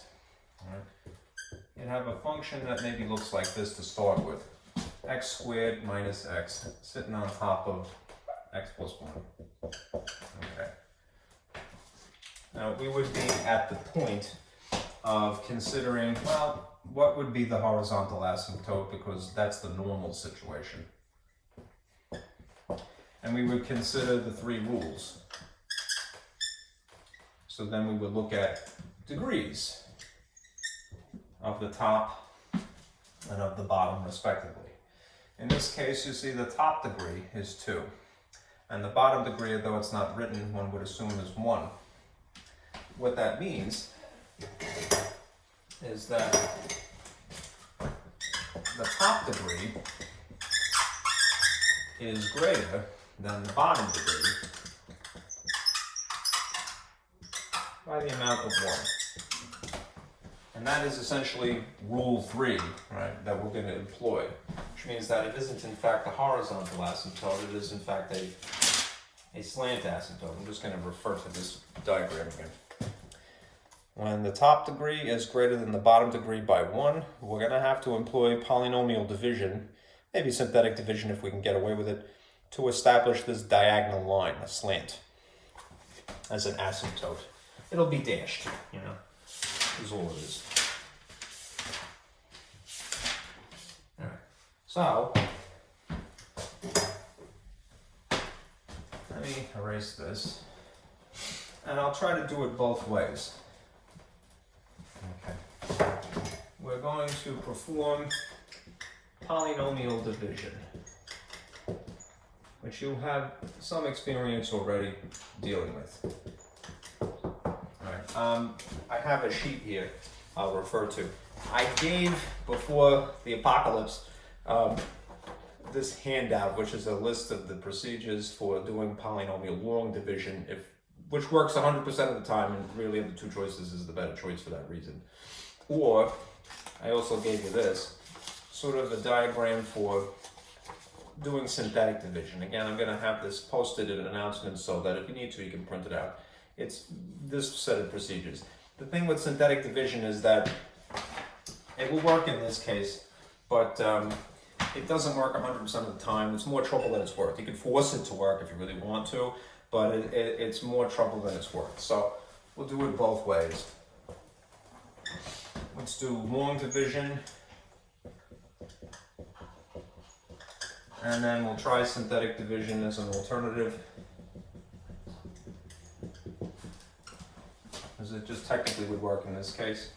When you're doing long division, you have to draw the division box like this, and appropriately place the dividend and the divisor, the top and the bottom. The top goes inside the box. If there are missing terms, and it should be in descending order, and it is, throw a 0 in place of what should normally be there. Like in this case, there's a missing constant on the end. I would include that. So you have x squared minus x, and I'm just going to put plus 0 to fill in the void for the regular number that's not a variable on the end. And then this thing, x plus 1, green, the divisor sits on the outside. Okay.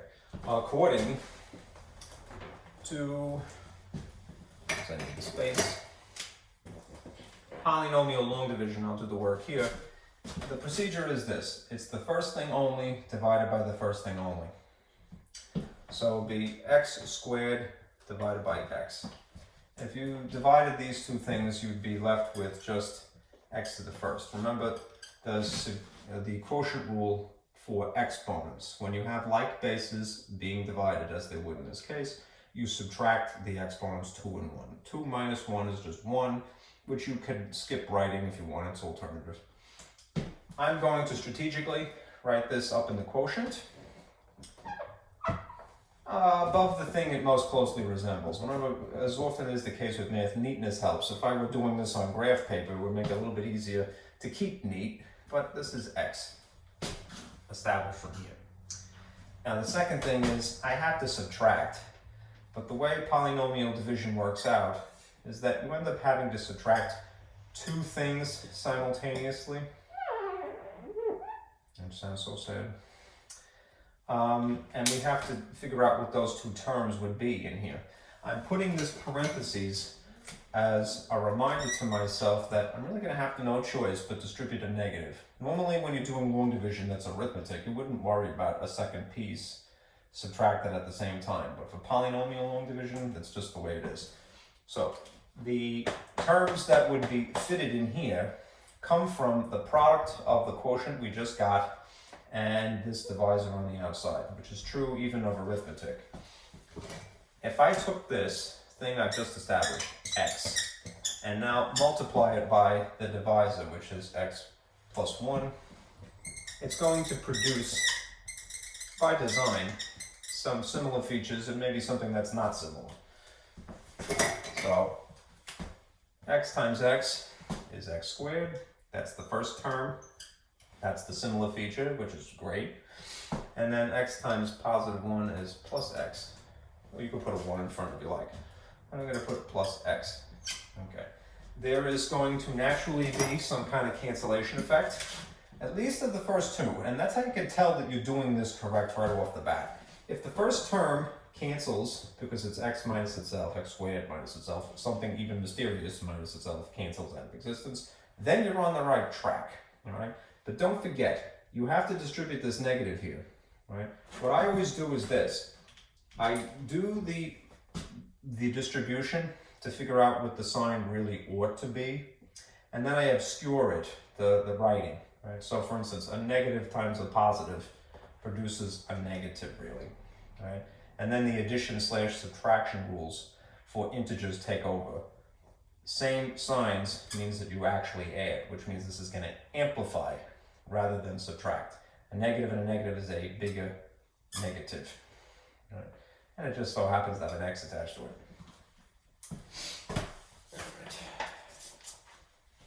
All right, then you bring down the next term, plus 0.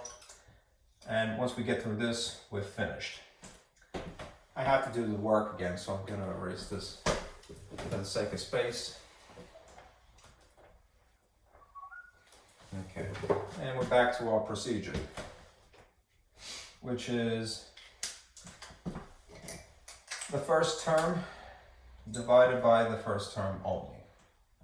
So if we have negative 2x now, and we're dividing by x, the x is canceled. And that means you're just left with negative 2. Don't be a dodo like me and forget to put that in the answer. We just established that negative 2 is the outcome of actual division, so it's minus 2 up here.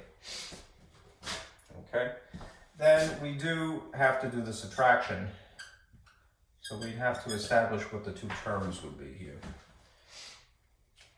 Okay, so that means you take the thing you just got, negative 2, and you multiply it by the divisor, this stuff on the outside here, and you see what you get. Distribute negative 2, distribute negative 2. Negative 2 times x abbreviated is negative 2x. Negative 2 times 1 is minus 2.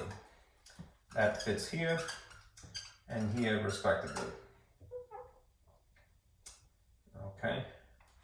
Now there's a lot of sign combinations in this case, so do be careful. If you had a negative distributed to this negative, it's a double negative.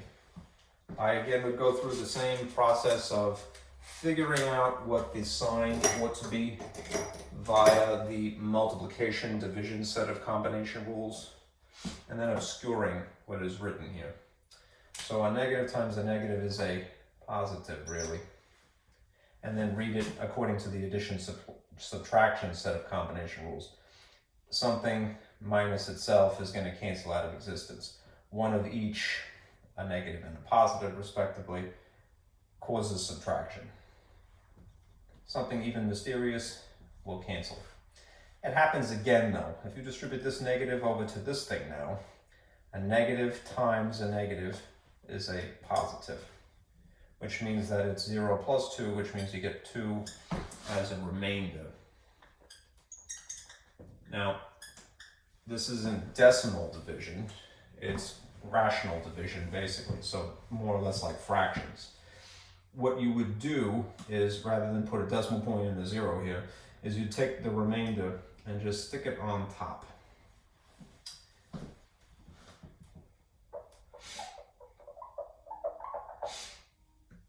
And you'd say, okay, this is the remainder of plus 2, and then whatever you're dividing by, in this case it happens to be x plus 1, that's what the denominator here would be.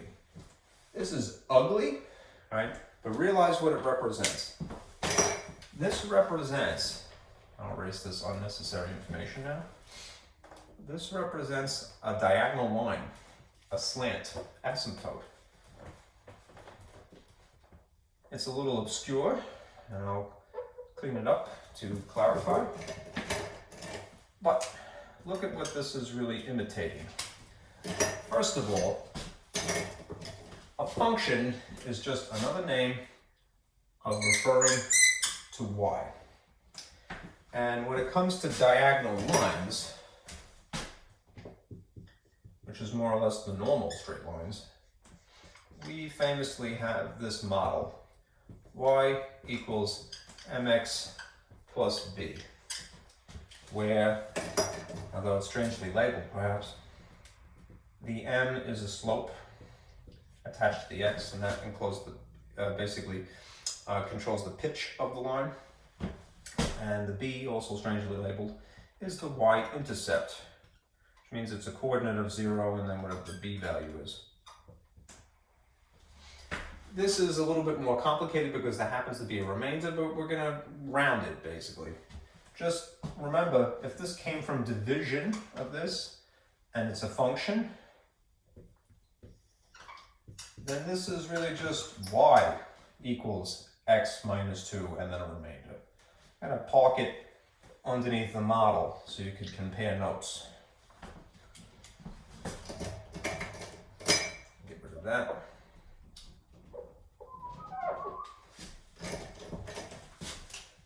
We just calculated y equals x minus 2, and then there's the remainder.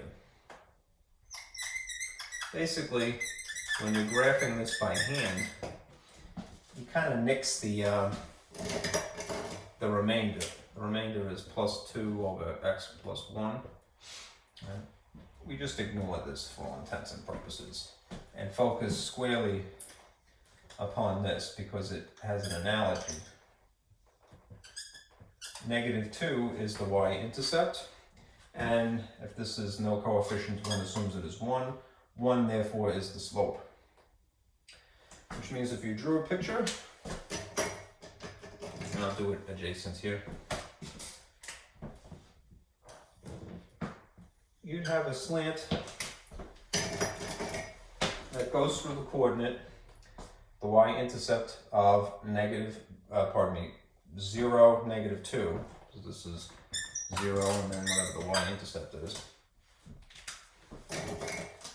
Well, 0 is neither left nor right, but negative 2 is down. You'd have a dot on the y-axis, like always, and then you'd have to find a second point, which you get from the slope. If it's 1, it's 1x up and 1x to the right.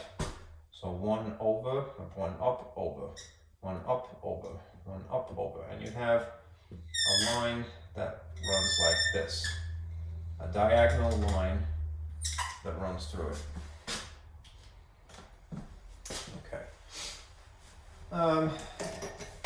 Now, since it's an asymptote, it would in theory have to be a dashed line, and it would serve as a boundary, a place where the graph doesn't exist, it's undefined.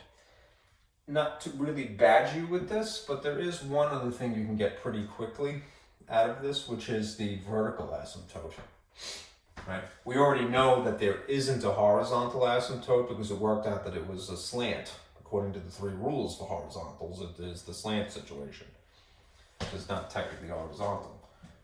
We can get the vertical asymptote from this. So just underneath it,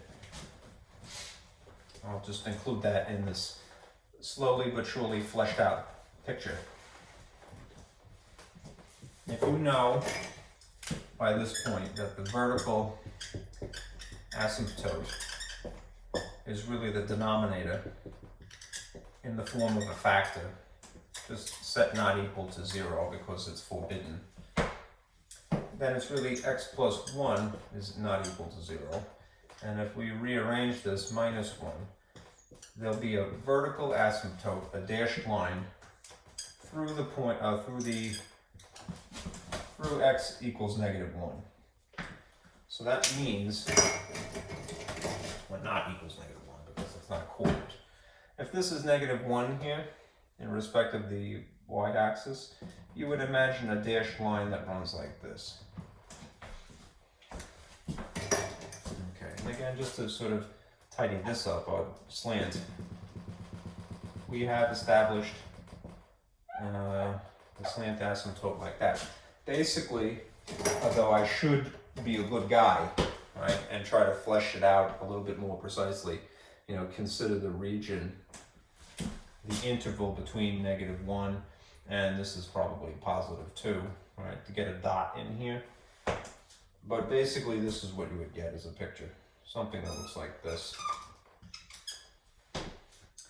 And the second one in here like that.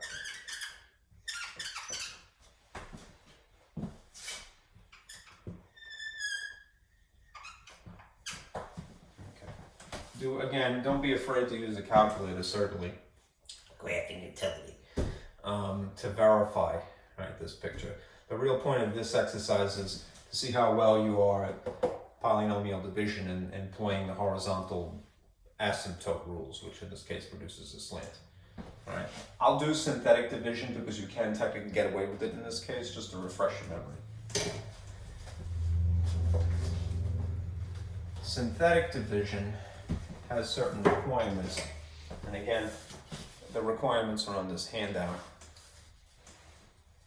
which means the divisor has to be linear. And what does linear mean? It means that it is degree 1, right? And the lead coefficient also has to be 1, which it is in this case, right?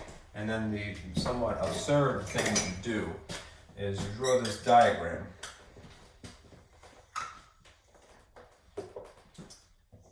like this. And you reverse the sign of the term that is the constant term. So if you see it is plus 1, you make it minus 1. And then you write the coefficients of whatever the top are. The coefficient of the top here is 1 if it's not written, so I'm going to put a 1 here. This would be minus 1 for the second one. Just writing the numbers, just the coefficients, not the letters. And then, just to be a good sport, put in the term that should be the constant term is 0. Then you have this extra box, which is down at the bottom here, just underneath the last term. And then you systematically drag these terms down and then multiply instead of divide, which is why it's synthetic, right? Negative 1 times positive 1 produces, you put the answer out over here, a negative 1. Negative 1 combined with a second negative 1, addition rules, you get a negative 2. Then you multiply negative 1 times this outcome, and you write that here. Negative 1 times negative 2 is positive 2. And then again you add, and you get 2 as a remainder. It is the same answer. Right? The only thing that you have to do as an afterthought is include the letters that were being used, in this case it's x's, and go 1 degree lower. So if the degree was originally 2 on top, then this is just x here. And then x to the 0 technically, which you wouldn't bother to write. Anyhow, it produces the same result as if you did long division in this particular case. 1x minus 2 is more concisely x minus 2, and then there's this remainder, 2 over what you divided by. What did you divide by? X plus 1. This is therefore y equals, this is the slant which is this line, a linear equation, simulating y equals mx plus b, okay? And you basically ignore the last thing. Ignore the remainder. Okay, another 2-hour mark. Alright, let me do now section 2.7, which is a lot faster actually.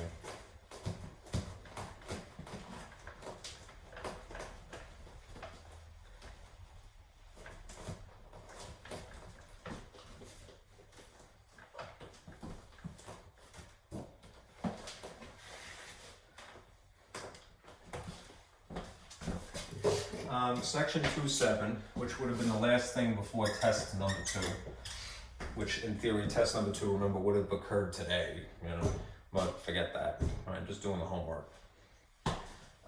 Is about nonlinear inequalities. Remember, inequalities are basically equations that would use a symbol like less or greater or less than or equal or greater than or equal.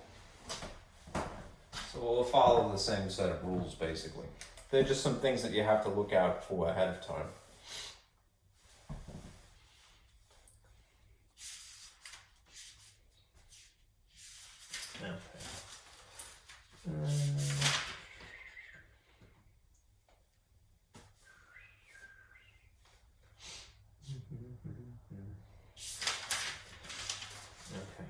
Let me start you with this little caveat here. When you have a nonlinear inequality, nonlinear is just meaning it's probably degree 2 as opposed to degree 1. Pay attention, pay special attention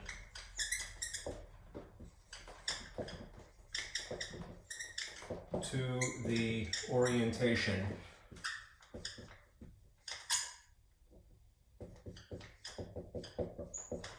of the inequality symbol right off the bat. It's the best advice I can give you. If you saw something like this, example, that's terrible. That was, they said solve x squared minus x minus 6 is less than 0. Right. Again, pay special attention to the orientation of the inequality symbol. Right. This here, read from left to right, would be less than. If something is less than 0, that is in a weird, subtle sort of a way implying what type of numbers.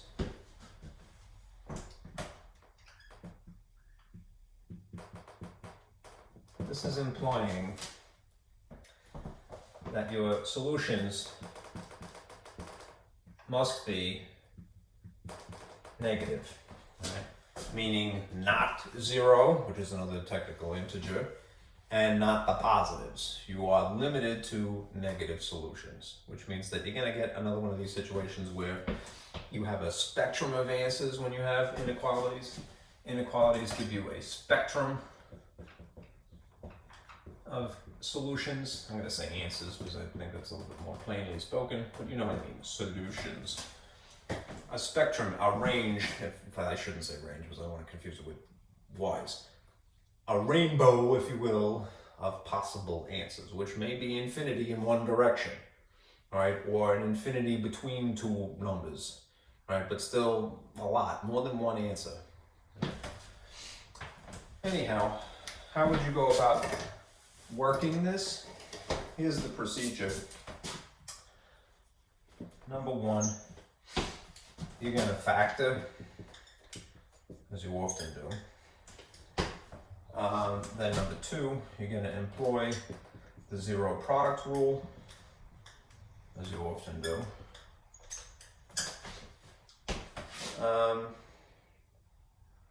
In which case, since it's an inequality, what you're going to do is you're going to pretend that the thing is equal to 0, just to get through it. And then you're going to draw a number line.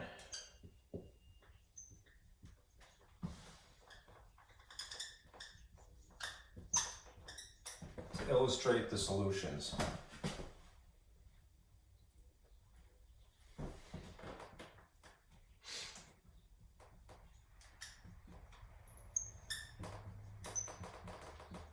Remember, there's several different ways you can present the answer.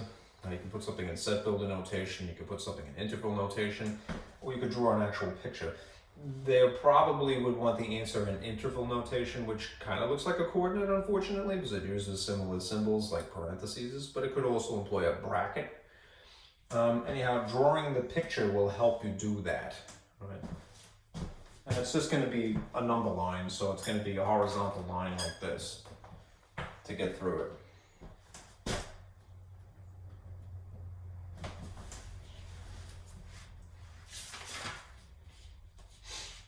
Okay.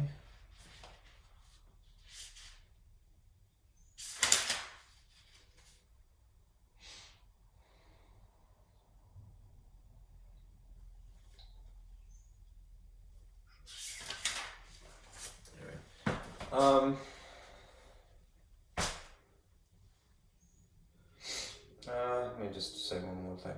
We're going to try, similar to what we had done before, to flesh out the picture, so we'll have to consider intervals.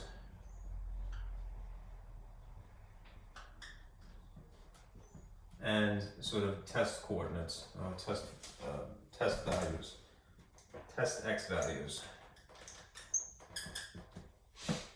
That's sort of an overview. Alright, let me erase this because I need the space.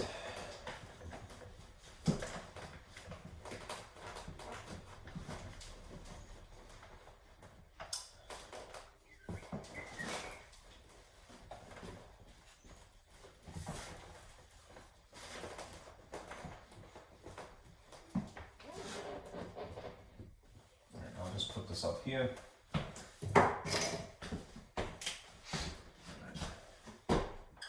We're going to factor,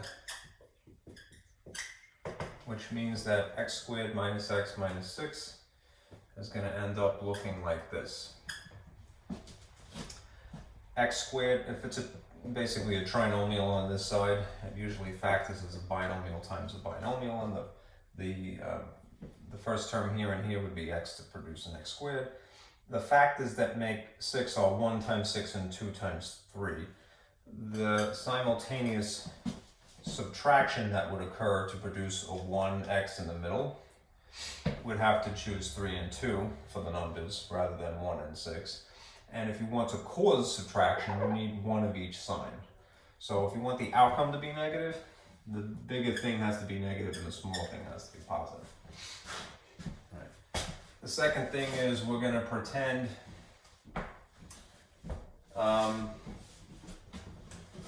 that it's set equal to 0. So I'll put this over here. And employ the 0 product rule. Which, remember, is basically just saying, oh well, perhaps this term, or this chunk, this factor, is the thing that is equal to 0 that when multiplied produces that as the outcome. Or this is, or both of them. So x plus 2 equals 0, and x minus 3 equals 0. If you go through the motions, moving 2 by subtraction, you would get this. X is negative 2. And in this case, add 3, you get x is positive 3. Okay. Now we're going to begin to draw a number line to help illustrate this problem. I'm trying my best not to erase this, but let me just add one other thing here. These 2 points are what we're referred to as key numbers. They may or may not be included in the actual spectrum of solutions, but they're definitely places where we need to look. It depends on really what the inequality is. They basically divide up the number line that we're going to draw into intervals and more or less create boundaries. They're not exactly a vertical boundary because we're not doing this two-dimensionally, at least not to start with. But we'll see what we get. Okay, I'm gonna have to erase this. So I'll put this over here in a little thought cloud. X squared minus x minus 6 is less than 0. This is originally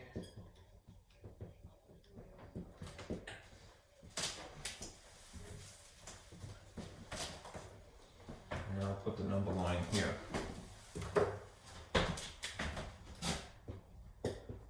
Draw a number line. This always helps, especially if you have to write your answer in integral notation. A number line, keep it simple. Less is more. Use 0 always because it separates out the negatives from the positives naturally. On the arrow sides, let's just say this is headed towards positive infinity. And on this opposite side, let's say this is headed towards negative infinity. And now we'll include, right, the key numbers that we got from this factoring and 0 product rule. -2 would be here respectively, and +3 would be here respectively. Okay. Now I'm going to make a little table underneath this. All right. This is number 4 basically. This evaluating, considering the intervals that are created. I'm just going to kind of allude to this being a region here, a region here, and a region here that we'll have to look at. 3 intervals. So we're going to have an interval to consider, and then an x value. So test x values again, and then we're going to basically plug the x value into the function, and that will basically produce a y. And then we'll just consider what the outcome is in terms of sign. Okay. The interval that stretches from -infinity up to this first key point, -2, would be in interval notation written like this.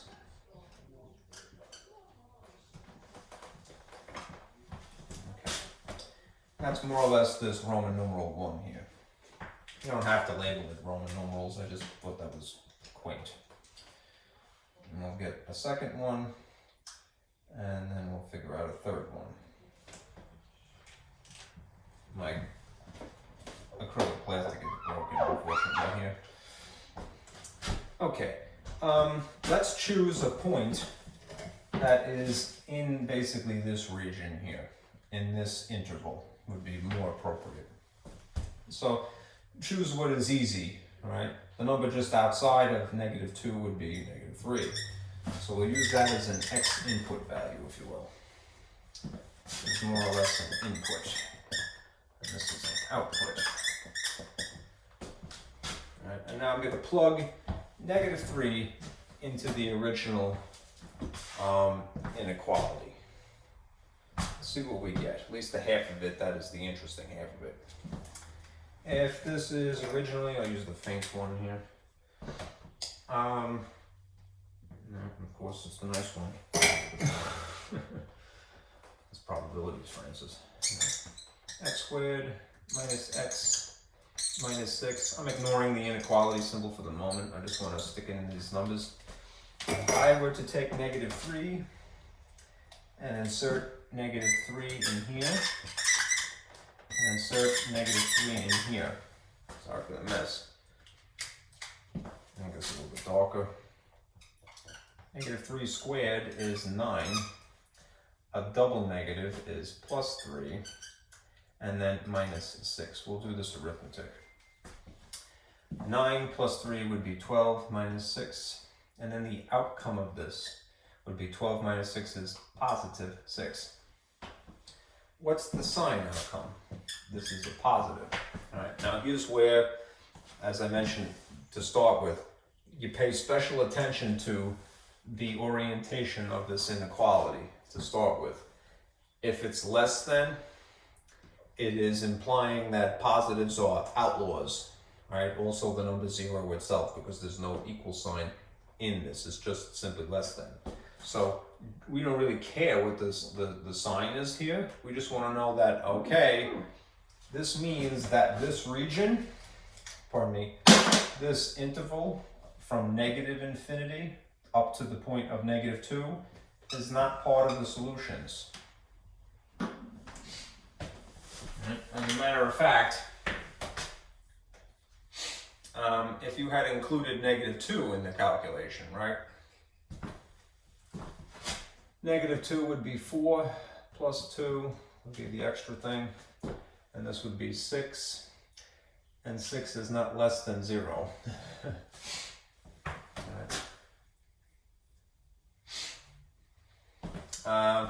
You would end up with, I'm sorry, just correct myself, this would be a negative, pardon me, if I put in a -2 here, -2 squared would be positive 4. 4 and then a double negative here would be positive 2, and that would be 6 minus 6, which would be 0. 0 is certainly not less than itself. If it was equals as part of this inequality, then I would include the number -2, but I can't, right? So what we're starting to flesh out here is that at least up to this point, this entire spectrum, this entire interval is forbidden because it produces positives. Right. Now we're going to consider the second spectrum, 2 here. From the point of -2 up to the point of positive 3. Right? Again, do what is easy.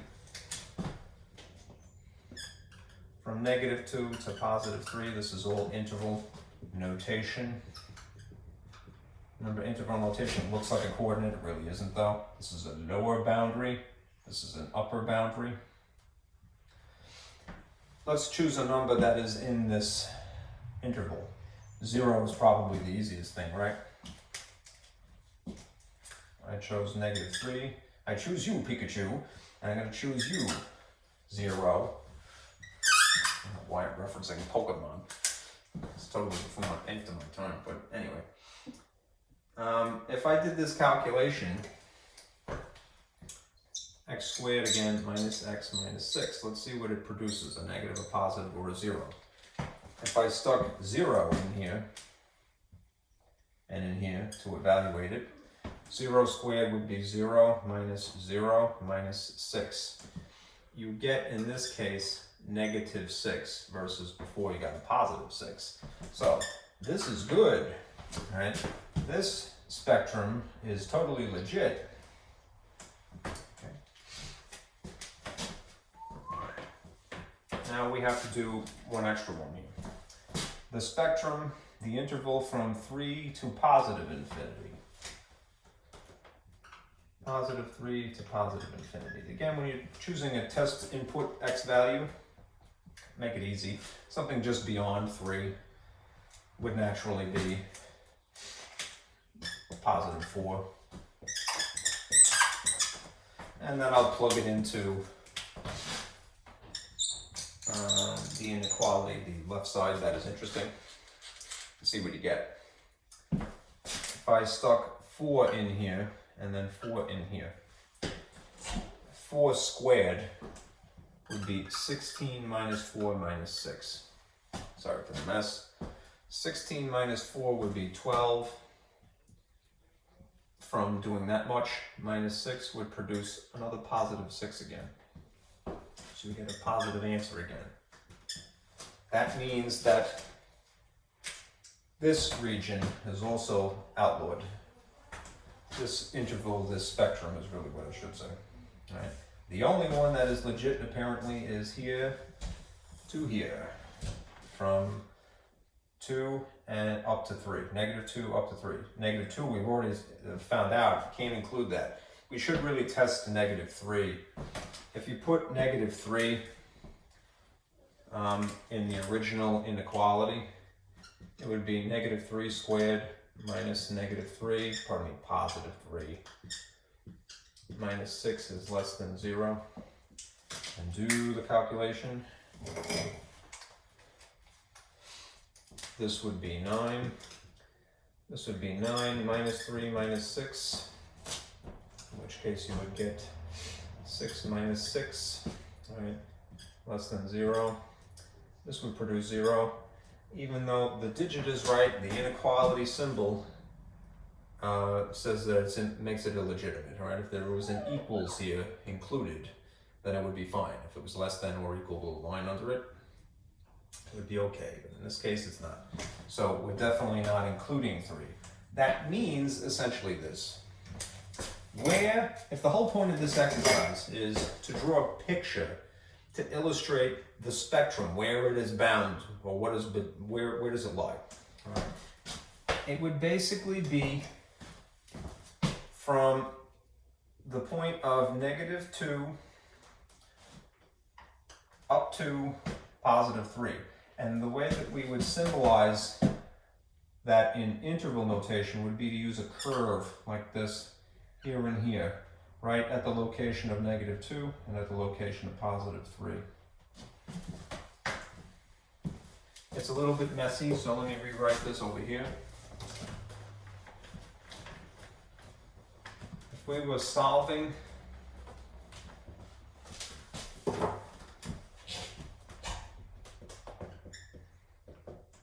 this inequality, and it is non-linear technically speaking, and it was x squared minus x minus 6 is less than or equal to 0. This would be the most concise answer, either to draw this much of this drawing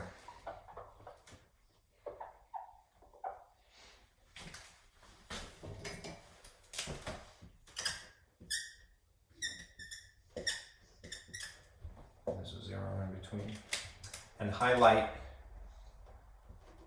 the spectrum from here to here, or use the abbreviation for that. Interval notation is basically a dumbed down version of this, a dumbed down incarnation of this picture. It's just taking out everything except the essential, the bound points. -2 is the lower boundary, +2 is the upper boundary. And neither of them is included, which is why these are parentheses instead of brackets. These are the solutions. They are not just one answer, there are a rainbow of answers in between here. That would be true if you plugged them into the x's to evaluate. Okay.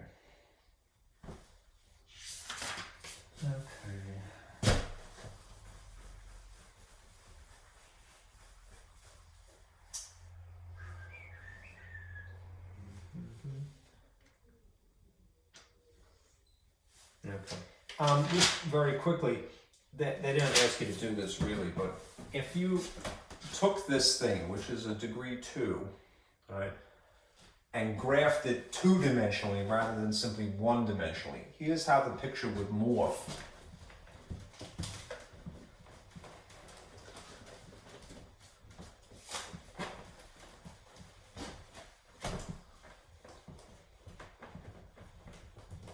Couple of things just to remind you.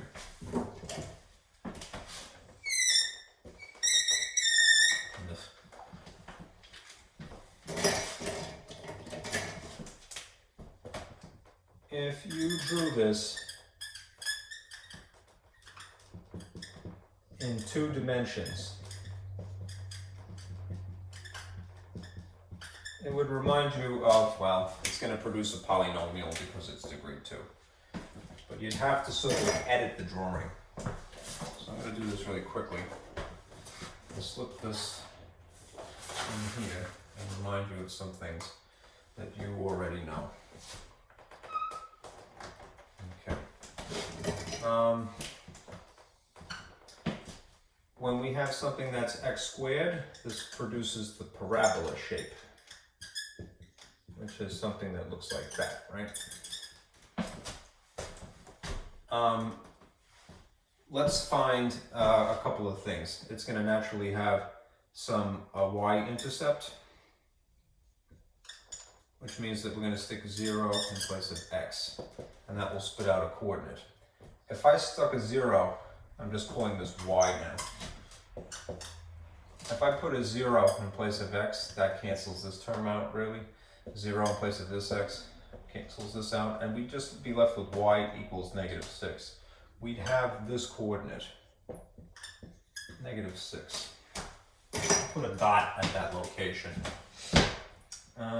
0 is neither left nor right, but down. 1, 2, 3, 4, 5, 6. You'd have a part of the graph that is crossing the y-axis, apparently. We already had 2 key points from before, namely the X-intercepts, otherwise known as the zeros. If this were equal to x squared minus x minus 6, rather than what it is, which is, originally it's oriented like that. The point is facing the 6, the point would still be facing the 6, I just wrote it backwards. If we pretended that this was equal to 0 and then factored it, which we technically did, and then went through the motions and established that at the location of 0, because X-intercepts is sticking 0 in place of y, all right, that we have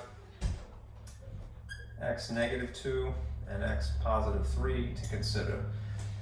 Since it's an inequality, instead of putting a dot here and here at the location of -2 and a +3, we really should have a hole, right? Because we already know from drawing the one-dimensional graph that those things are not included in this picture. In theory, the parabola would stretch beyond this way and beyond this way. The only other thing that we could do to sort of, again, flesh out the drawing is figure out what the vertex is. I'm going to do that here.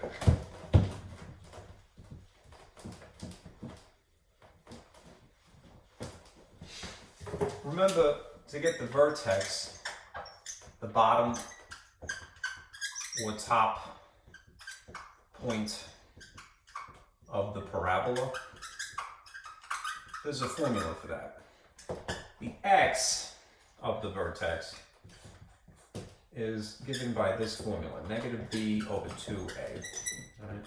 You would take the coefficients from this original trinomial and compare it to sort of the model that we have, which is ax squared plus bx plus c. Incidentally, this is general form of a quadratic equation, and we would kind of prefer it to be in that form for right now. A would be the value of 1, and -1 would be the value for b. If you straighten out the arithmetic here, it's -1 on top of +2. The x value of the vertex would be, if this is -1/2 here, this is whole 1, this would be -1/2, somewhere along this line here. It's not an asymptote, I'm just kind of giving a guideline here. To figure out what the y value would be, the y of the vertex, we would take this value and insert it into the function normally. So if I basically stick -1/2 in x squared, -1/2 in place of x, and then see what it produces as a y, you'll see what we get. If this is, again, sorry for the scribbling, again, we're pretending this is equal to a y value instead of less than 0. And I stick -1/2 in here, and -1/2 in here. We'll see what we get. -1/2 squared is positive 1/4. A double negative is +2. That's 3/4. And then I'm going to subtract 6, which I have to, if I'm going to do this subtraction, I've got to figure out what the equivalent would be in terms of so many 4s, right? 6 divided by, some number divided by 4 would produce the amount of 6. It would be 24, right? 24 divided by 4 is indeed 6. 3 minus 24 is -21/4, which is an improper fraction, which stinks, right? If it makes it a little bit more human, convert it to a mixed number. How many 4s roughly can you squeeze into 21? 5, right? And in this case would be negative because of the negative here. What would be left over? If the difference between 20 and 21, which 4 times 5 is 20, is 1/4, at the location of -1/2, comma, -5/4, we would have the vertex. All right. So at -1/2, I would have to go down 5. 1, 2, 3, 4, 5. And then go down 1/4, which would technically be here. Right. My graph would basically look like this.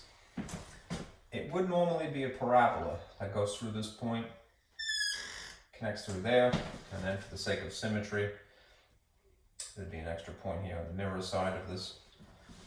I went too short, sorry.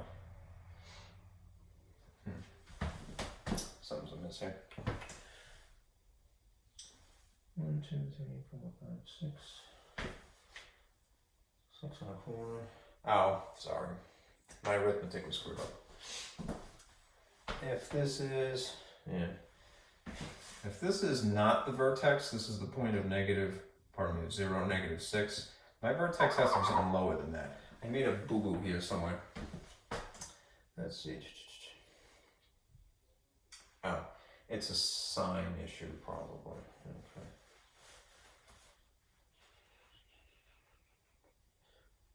Here's where it was. There should have been, let's see, it goes backwards. It's because of sloppiness. I'm sorry.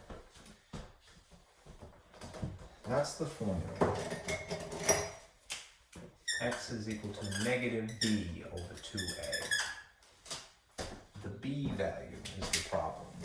There's a negative in the formula, but there's also a negative in the x value to begin with. So it's a double negative, which means that this is a positive 1/2. I'm sorry. And that means that this is just 1/4 anyway, but this then shrinks. Okay.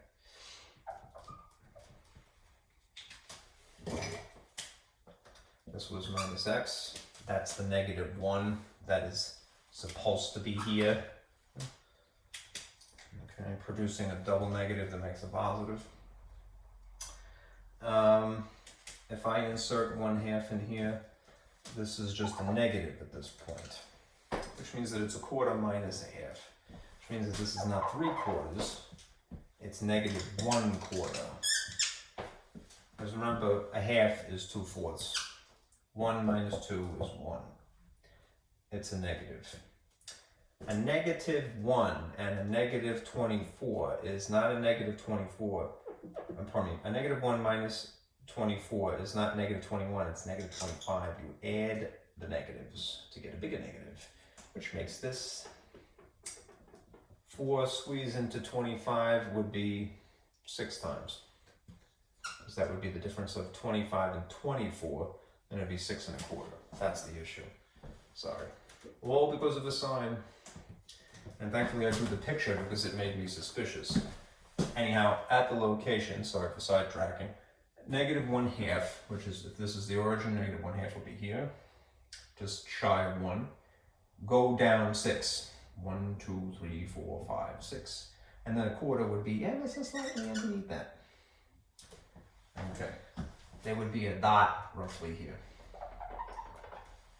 Anyhow, the graph of a normal parabola would look like this. Through the Y-intercept up to the vertex. The vertex must be the lowest point. And then up again, so halfway would be coursing here, through this point like that. All right. Now, it's not complete, because there's a couple of adjustments that need to be made. All right, for one thing, we already know from before that the intervals, all right, forbid us to go to any value this way or this way, because they would produce a positive instead of a negative outcome. That's why there's a hole here to begin with. And since from the perspective of one dimensions, we already ruled that this is really the boundary, right? The spectrum of answers reside from the point of -2 up to +3 in the one-dimensional perspective of it. This is how it would end up looking in the two-dimensional perspective of the drawing.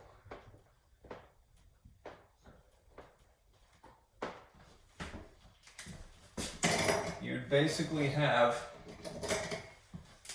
a graph that is a hole here, and it curves in through the Y-intercept to this vertex point here, and then picks up again from the vertex point up to this hole again.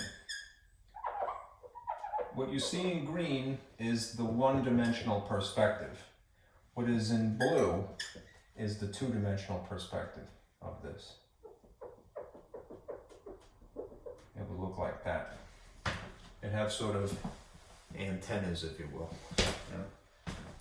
Like as if you can imagine that I'm an alien, right? Yeah. You may think that already, anyhow. I wouldn't blame you. All right. Let's do one complicated version of this, which is the rational inequality, to walk you through it, and then we're done. Okay. This is pretty involved to begin with, admittedly. But a lot of it is stuff that, even if you don't feel super confident about, you have seen and you have some experience. And ultimately what you have to do is convince yourself, listen, I really can handle this person, you know. It's just gonna take time. I think if there's a reason why anybody does poorly in math, I'm just speaking generally, not about you guys, you're fine, right? But if a person does poorly in math, it's simply for one reason. They don't stick it out to the end. They lack patience, you know, it takes patience. You shouldn't have a person, you know, like Lord and nobody's going, hey, how come you didn't do this fast?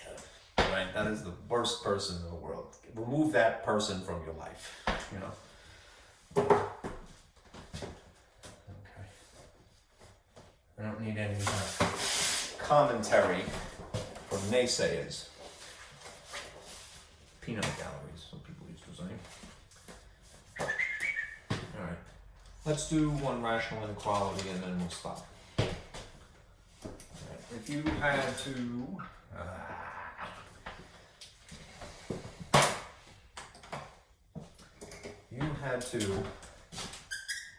solve, let's see, a rational inequality.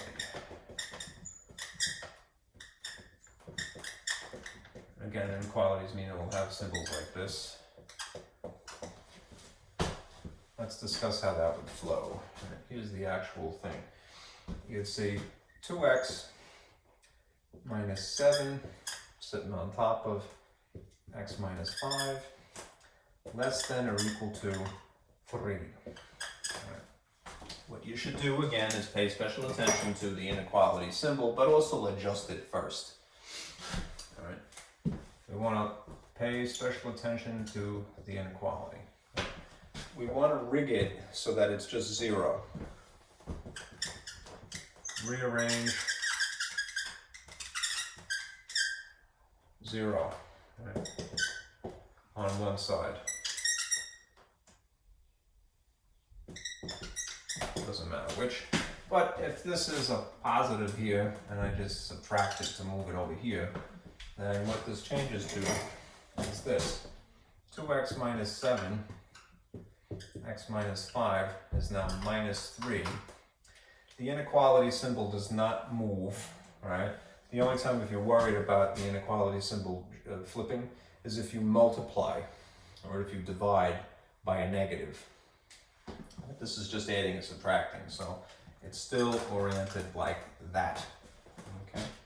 We're still going to remind ourselves that if you have something written as such, it would be less than or equal to, in this case, 0, which means that this is implying that the solutions have to be negative or they have to be 0, right? They can't be positive. Okay? We do have to try to clean up what we have here. So the first thing is 1, rearrange it so that it looks that it's set equal to 0, or somewhat set equal to 0. And then number 2, simplify, which in this case is going to amount to combining the fractions, that if this is whole number 3, you could pretend it's 3 over 1, with this ugly fraction here, right? Let's review how to do that. Right, this is going to simplify down to one rational function.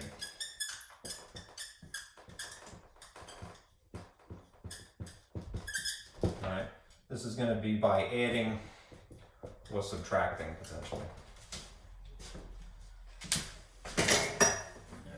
In order to do that, unfortunately, I have to erase stuff, so I'll erase this. And just remember, negatives or 0, okay. Positives, not okay. When you're doing this, there's a shortcut. Now, there's a couple of different ways you can do it. I'm trying to think of what is the most concise way of doing this. I'll do it the most brute force way because I think it is a little bit the most natural. If you had fractions, just to remind you, of a half and a third, you would have to establish a common denominator.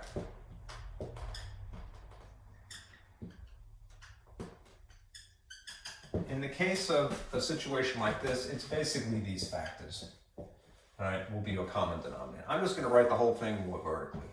If you have 2x minus 7 sitting on top of x minus 5, and then you have technically minus 3 sitting on top of 1, the common denominator would be this factor multiplied by this factor. A cheat would be, in the case of 2 and 3, to simply multiply them, and you'd say it would be 6. Alright? That's a shortcut, really. Alright? You should say to yourself, well, I want the lowest common denominator, ideally, not just something that is a shortcut. It coincidentally happens to be the same number in this particular case. But over here, when you have algebraic expressions, you want one of each denominator to be established. So if it's x minus 5 times 1, then it's x minus 5 times 1. And the truth of the matter is, if it's times 1, is that really changing anything? You kind of go a little bit further and say to yourself, wow, it's just x minus 5, really. Right. And then, remember, if you can get away with murder in math, right? If you change the appearance of the bottom of a fraction, just be consistent. Do the same alteration to the top. So, if in theory you would multiply by 3 to get 6, then you would do 1 times 2. Pardon me, if you multiply 3 times 2 to get 6, then do the top 1 times 2 as well, and you get 2/6. Similar situation here, right? Look at the end result. I'm skipping over this middle here. Is there any difference moving from here to here? There isn't. So this maintains that as a denominator. What about going from here to here? Quite a difference. You would, in theory, have to multiply by the factor of x minus 5 to have that as the end result. So if in theory that's the thing that I did on the bottom, then that is what I must do to the top. And this is going to require us to basically distribute -3 to each of these contents, which means the outcome here is going to be -3 times x and -3 times -5. Bypassing this, you're going to end up with -3x plus 15. Okay. Just to complete this analogy over here, what is it times 2 that would produce 6? 3. So do the same thing to the top. 1 times 3 is 3. Once a person has established these equivalent fractions, this is an equivalent of 1/2, and this is an equivalent of 1/3, you really only add or subtract the top. We're going to do the same thing here. You just duplicate the denominator, write it one time, and I'm going to put it over here. Squiggle. This is still set equal to 0. The common denominator is established as being x minus 5. The junk up here is 2x minus 7. And we already straightened out what the new numerator is here. It would be minus 3x plus 15. All right. We still want to simplify as far as we can go, get it down to one rational expression. So a simplified top over this bottom of x minus 5. So what does that amount to?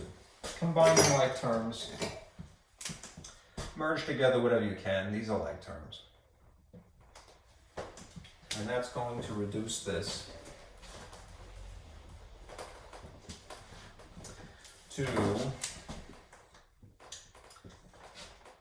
2 minus 3 is -1. I'm just going to put minus x. And then these are regular whole numbers. These will be combined because they're like terms, the constants. -7 plus 15 is subtraction, and that produces a positive 8. Right? So you have this. It started out completely different, right? But this is what it reduces to. Just one rational expression, right? Less than or equal to 0. We know that our outcomes have to be negative or equal to 0 exactly. Okay. All right. I'm going to rewrite this because I'm going to end up using what is in black here, not what it was in blue anymore. And I'll put it up above.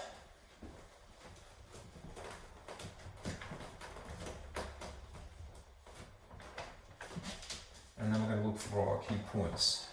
Okay. We're working with this. -x plus 8 and on top of x minus 5 less than or equal to 0.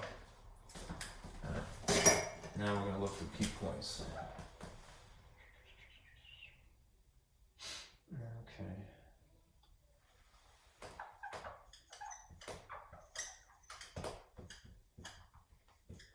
Key numbers. I forget where I've listed this as being 1, 2, 3, what part of the procedure it is. Let's find a domain restriction.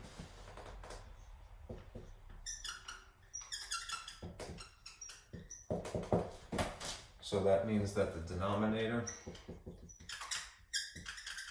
would have to not be allowed equal to 0 for a domain restriction, which is another way of saying the vertical asymptotes.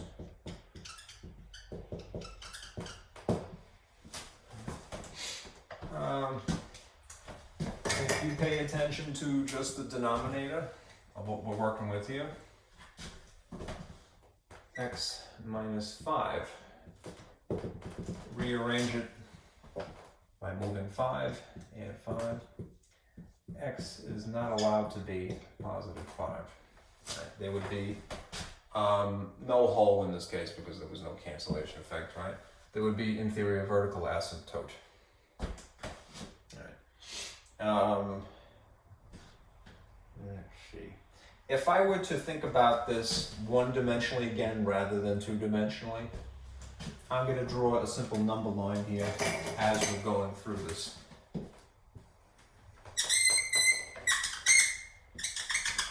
This is a one-dimensional perspective.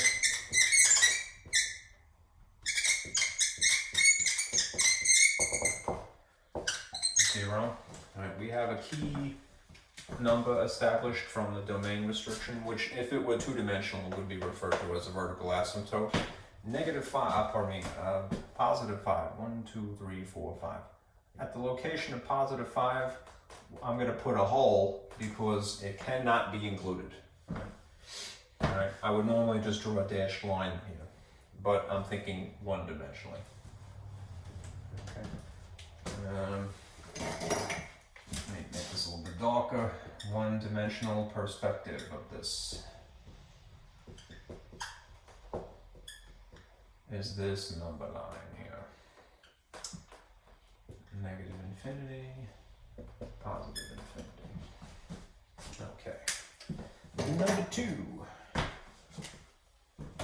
Let's look for another key number, right? Let's look for an X-intercept, right, which would normally be referred to as the zeros, right? Which means it's the numerator that we're looking for, because an X-intercept, let's see, pardon me, let me complete this thought. The numerator, pretending that this is set equal to 0 as opposed to not equal to 0, because when you're looking for an X-intercept, you normally stick 0 where? In place of y. That's why it is set equal to 0. The numerator in this case is just negative x plus 8. So if I put negative x plus 8 and rearrange it to solve for x, right? I could in this case move the 8 and then divide by a negative 1 to produce a positive x, which is what we have to have. Or I can do this in one step. I need the space. I'm going to do this because I'm trying to be efficient. I'm going to move the x in this case via opposite operations, just by adding. So if I add x here, then that means that x is equal to 8. Okay, this is another key point, like this. Okay. Let's see. My line, if I were going to draw this a little bit better, is going to morph into this then. I'll put 0 here. 1, 2, 3, 4, 5. I don't have to be this precise with the graph, but you get the idea. Hole here, and now I've added another key point, which is 8. 1 point past 8, 5 is 6, 7, 8.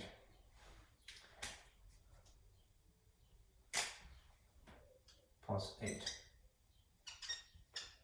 Now, we know that x has to be, 5 has to be a hole because it's a domain restriction. Right? Vertically, in 2 dimensions it would be a vertical asymptote. In 1 dimension it's just a hole, because it's undefined. Okay, we're not including that. Right. But if this is an X-intercept, right, it's a 0 by another name, right? It involves just the numerator, right? And the numerator was allowed to be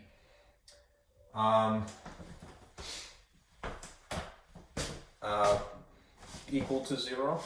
I'm trying to remember what we decided. If you stuck 8 into here,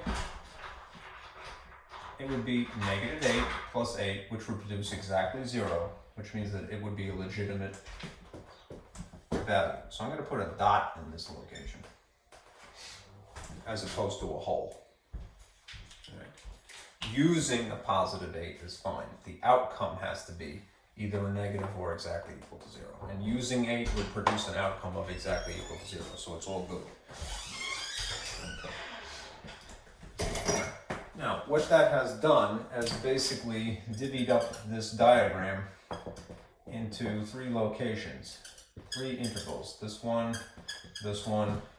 and this one. So like before, we're going to take test points from each one of these 3 and decide what the spectrum of answers ultimately is based upon the outcomes. So I'm going to draw that work onto here. I need the space, forgive me, I'm going to erase this, okay?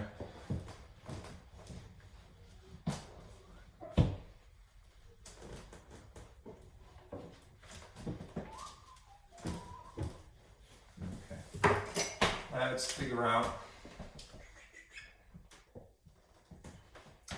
what our intervals ought to be in interval notation,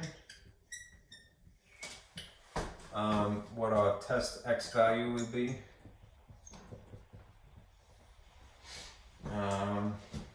what the function evaluated using that x will be, spitting out a y, and then what the sign outcome would be. That's really what we're after.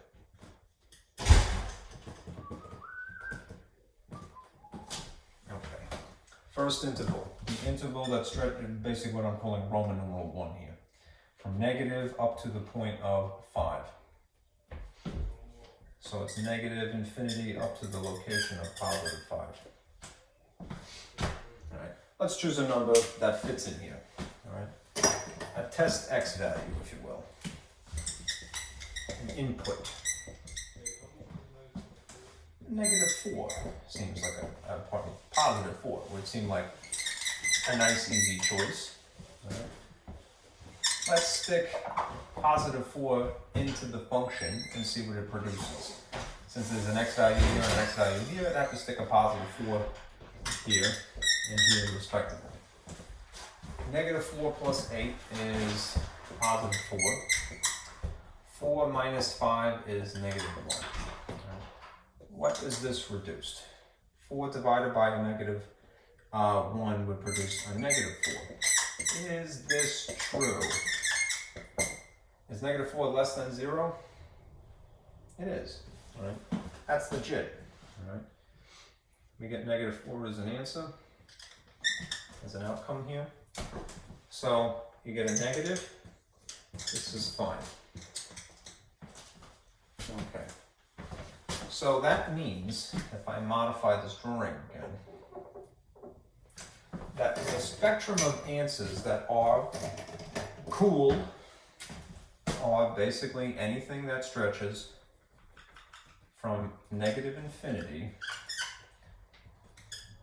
up to the location of the hole that is 0, 5. Pardon me, the hole that is +5. Now, if I were going to use interval notation rather than holes, which I do like better, I would use a curve like this. And this would be exactly the correct interval notation for this. This is the drawing, this is the interval notation. They mean the same thing. That's the spectrum of answers that is cool so far. We should now test out region 2.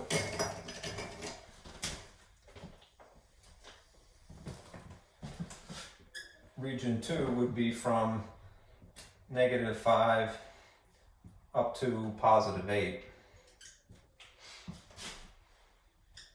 We already established that 8 is in fact a dot, so I should technically put a bracket here.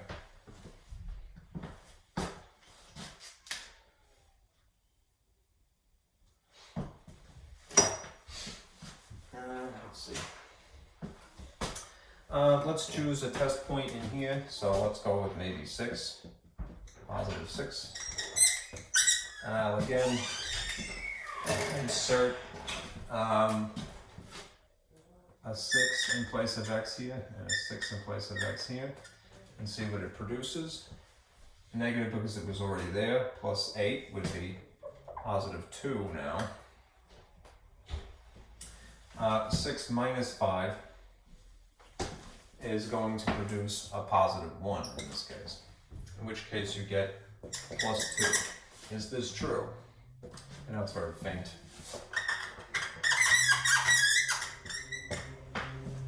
this true?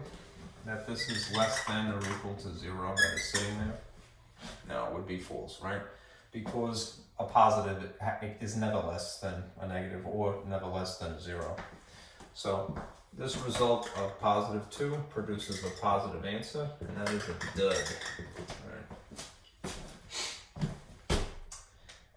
I'm going to modify this. Like, we already tested out 8 before, and we know that 8 is perfectly fine. So it's really this spectrum, the curve that is not including 8 in this spectrum, that is from here to here, is forbidden. Right? There is no part of region 2, if you will, that produces a legitimate true answer. But now we've ruled this out, we're going to go to the interval that picks up from 8 and does in fact include 8. Plus 8, moving into the direction of positive infinity. Incidentally, remember, infinities are always curved for the interval notation because they are not a specific place. If we chose a number just outside this, we could choose 8. We already tested it before. We know that putting an 8, oh, you know what? I only tested it in the top, so let me do 8 first. All right, just to complete this thought. If it's negative 8 plus 8, and then 8 minus 5, negative 8 plus 8 is 0 on top. 8 minus 5 is 3. Is this true? Just to double check, 0 divided by 3 is in fact equal to 0, so yeah, it's fine. Always good to double check. It does include, we do include 8. And now we'll do a point just beyond it, so let's just say we did 9.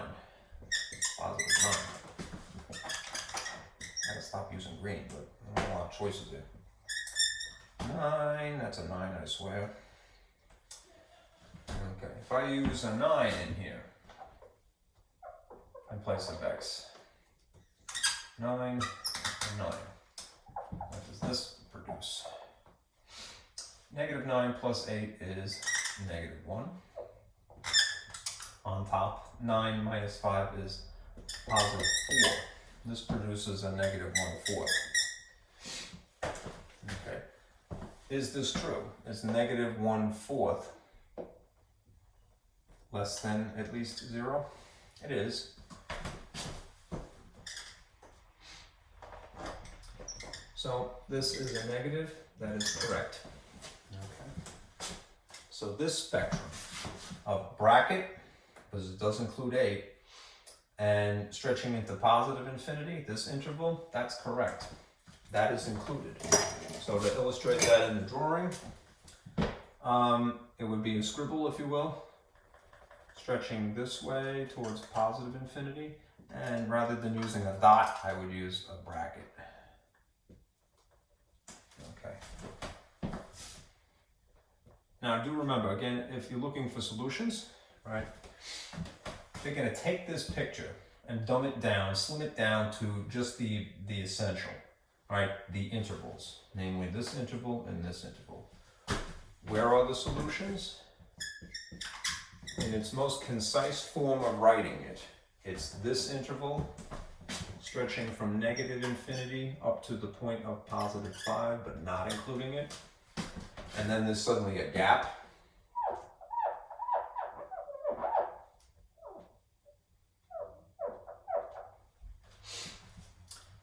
And then it includes 8, positive 8, and it goes to positive infinity, which is also a curve. What you should do when you're trying to include everything that is possible, include a union symbol. The union symbol would be in between. Where are the solutions? Well, the solutions would be united by this interval and this interval. Okay? And that's that. Definitely a lot to deal with, right? But it's I would never call this like really hard, except that it's tedious. You know, it takes a long time, it takes patience. All right. Anyhow, we are done basically, and we're back on schedule according to the original calendar. Why? Because we're not having a test, because we can't. I'm not sure if this is true or not. The rumor going around is that we're going to be out for potentially, so take this with a grain of salt, I don't think it's official yet, probably the end of the semester. All right. If I have to, I'll give you a final exam to keep. I can't collect it because it wouldn't be sterile. No disrespect to any of you. But it would be based on, you know, whatever you've had a test on, right? Maybe a couple of extra problems stolen from the homework, that's it. Otherwise, I'm going to forego the final. I mean, it really depends on what the college decides. All right. Anyhow, you want to just basically do your homework because you never know what's going to happen. We're really in it now just purely for the experience, right? So, let me just point at something. If I can get you some extra grades from something really easy, I will. I gotta think about it. Right. Anyhow, here's the calendar again officially. We just did section 2, 6, and 2, 7 on what would have been the test day. Okay, so we're back on schedule. Ideally, right, and please do this, right? Right. For homework, right? Right. Do the homework, the text homework, for the sake of experience. All right. For section 2, 6, and 2, 7. All right. All right. A couple of things just to remind you. All right. Again, I'm sort of bending the rules a bit, but I want you to have a calculator, right? I don't care where you get it from, all right? But the homework, whoever picked out these problems, they keep giving homeworks that's like graphing utility, right? Which means, well, if I have a graphing calculator, I have a graphing utility. Anyhow, if you can, right? It really depends on whether you have internet access or not. Right? You could either use Google, right, for the sake of a graphing utility.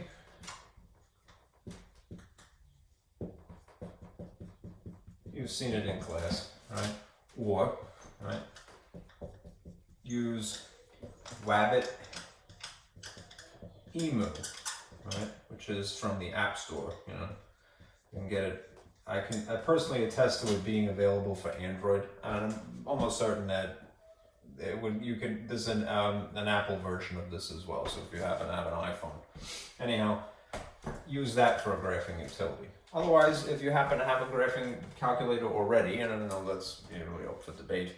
All right, you're welcome to use this at this point. All right, you don't have to reinvent the wheel. All right, use it to validate yourself, though. All right, you know that you have the odd solutions in the back of the book. But if you want to see a picture, don't feel shy about using this at all. All right, it's just silly at this point not to have it. All right, as you've seen from before early in the video, this is actually really cool. All right, it simulates a graphing calculator exactly, and you don't have to pay for it. All right, if you have a phone, you have a graphing calculator. All right.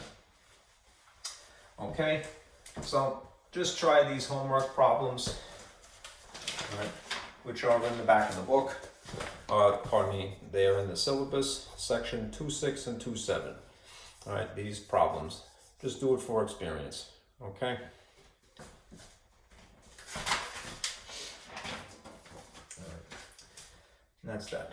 Thank you, guys. I'll upload this now. I'm sorry it took me a little while. I had some technical problems. All right, I'll see you later. See you next week.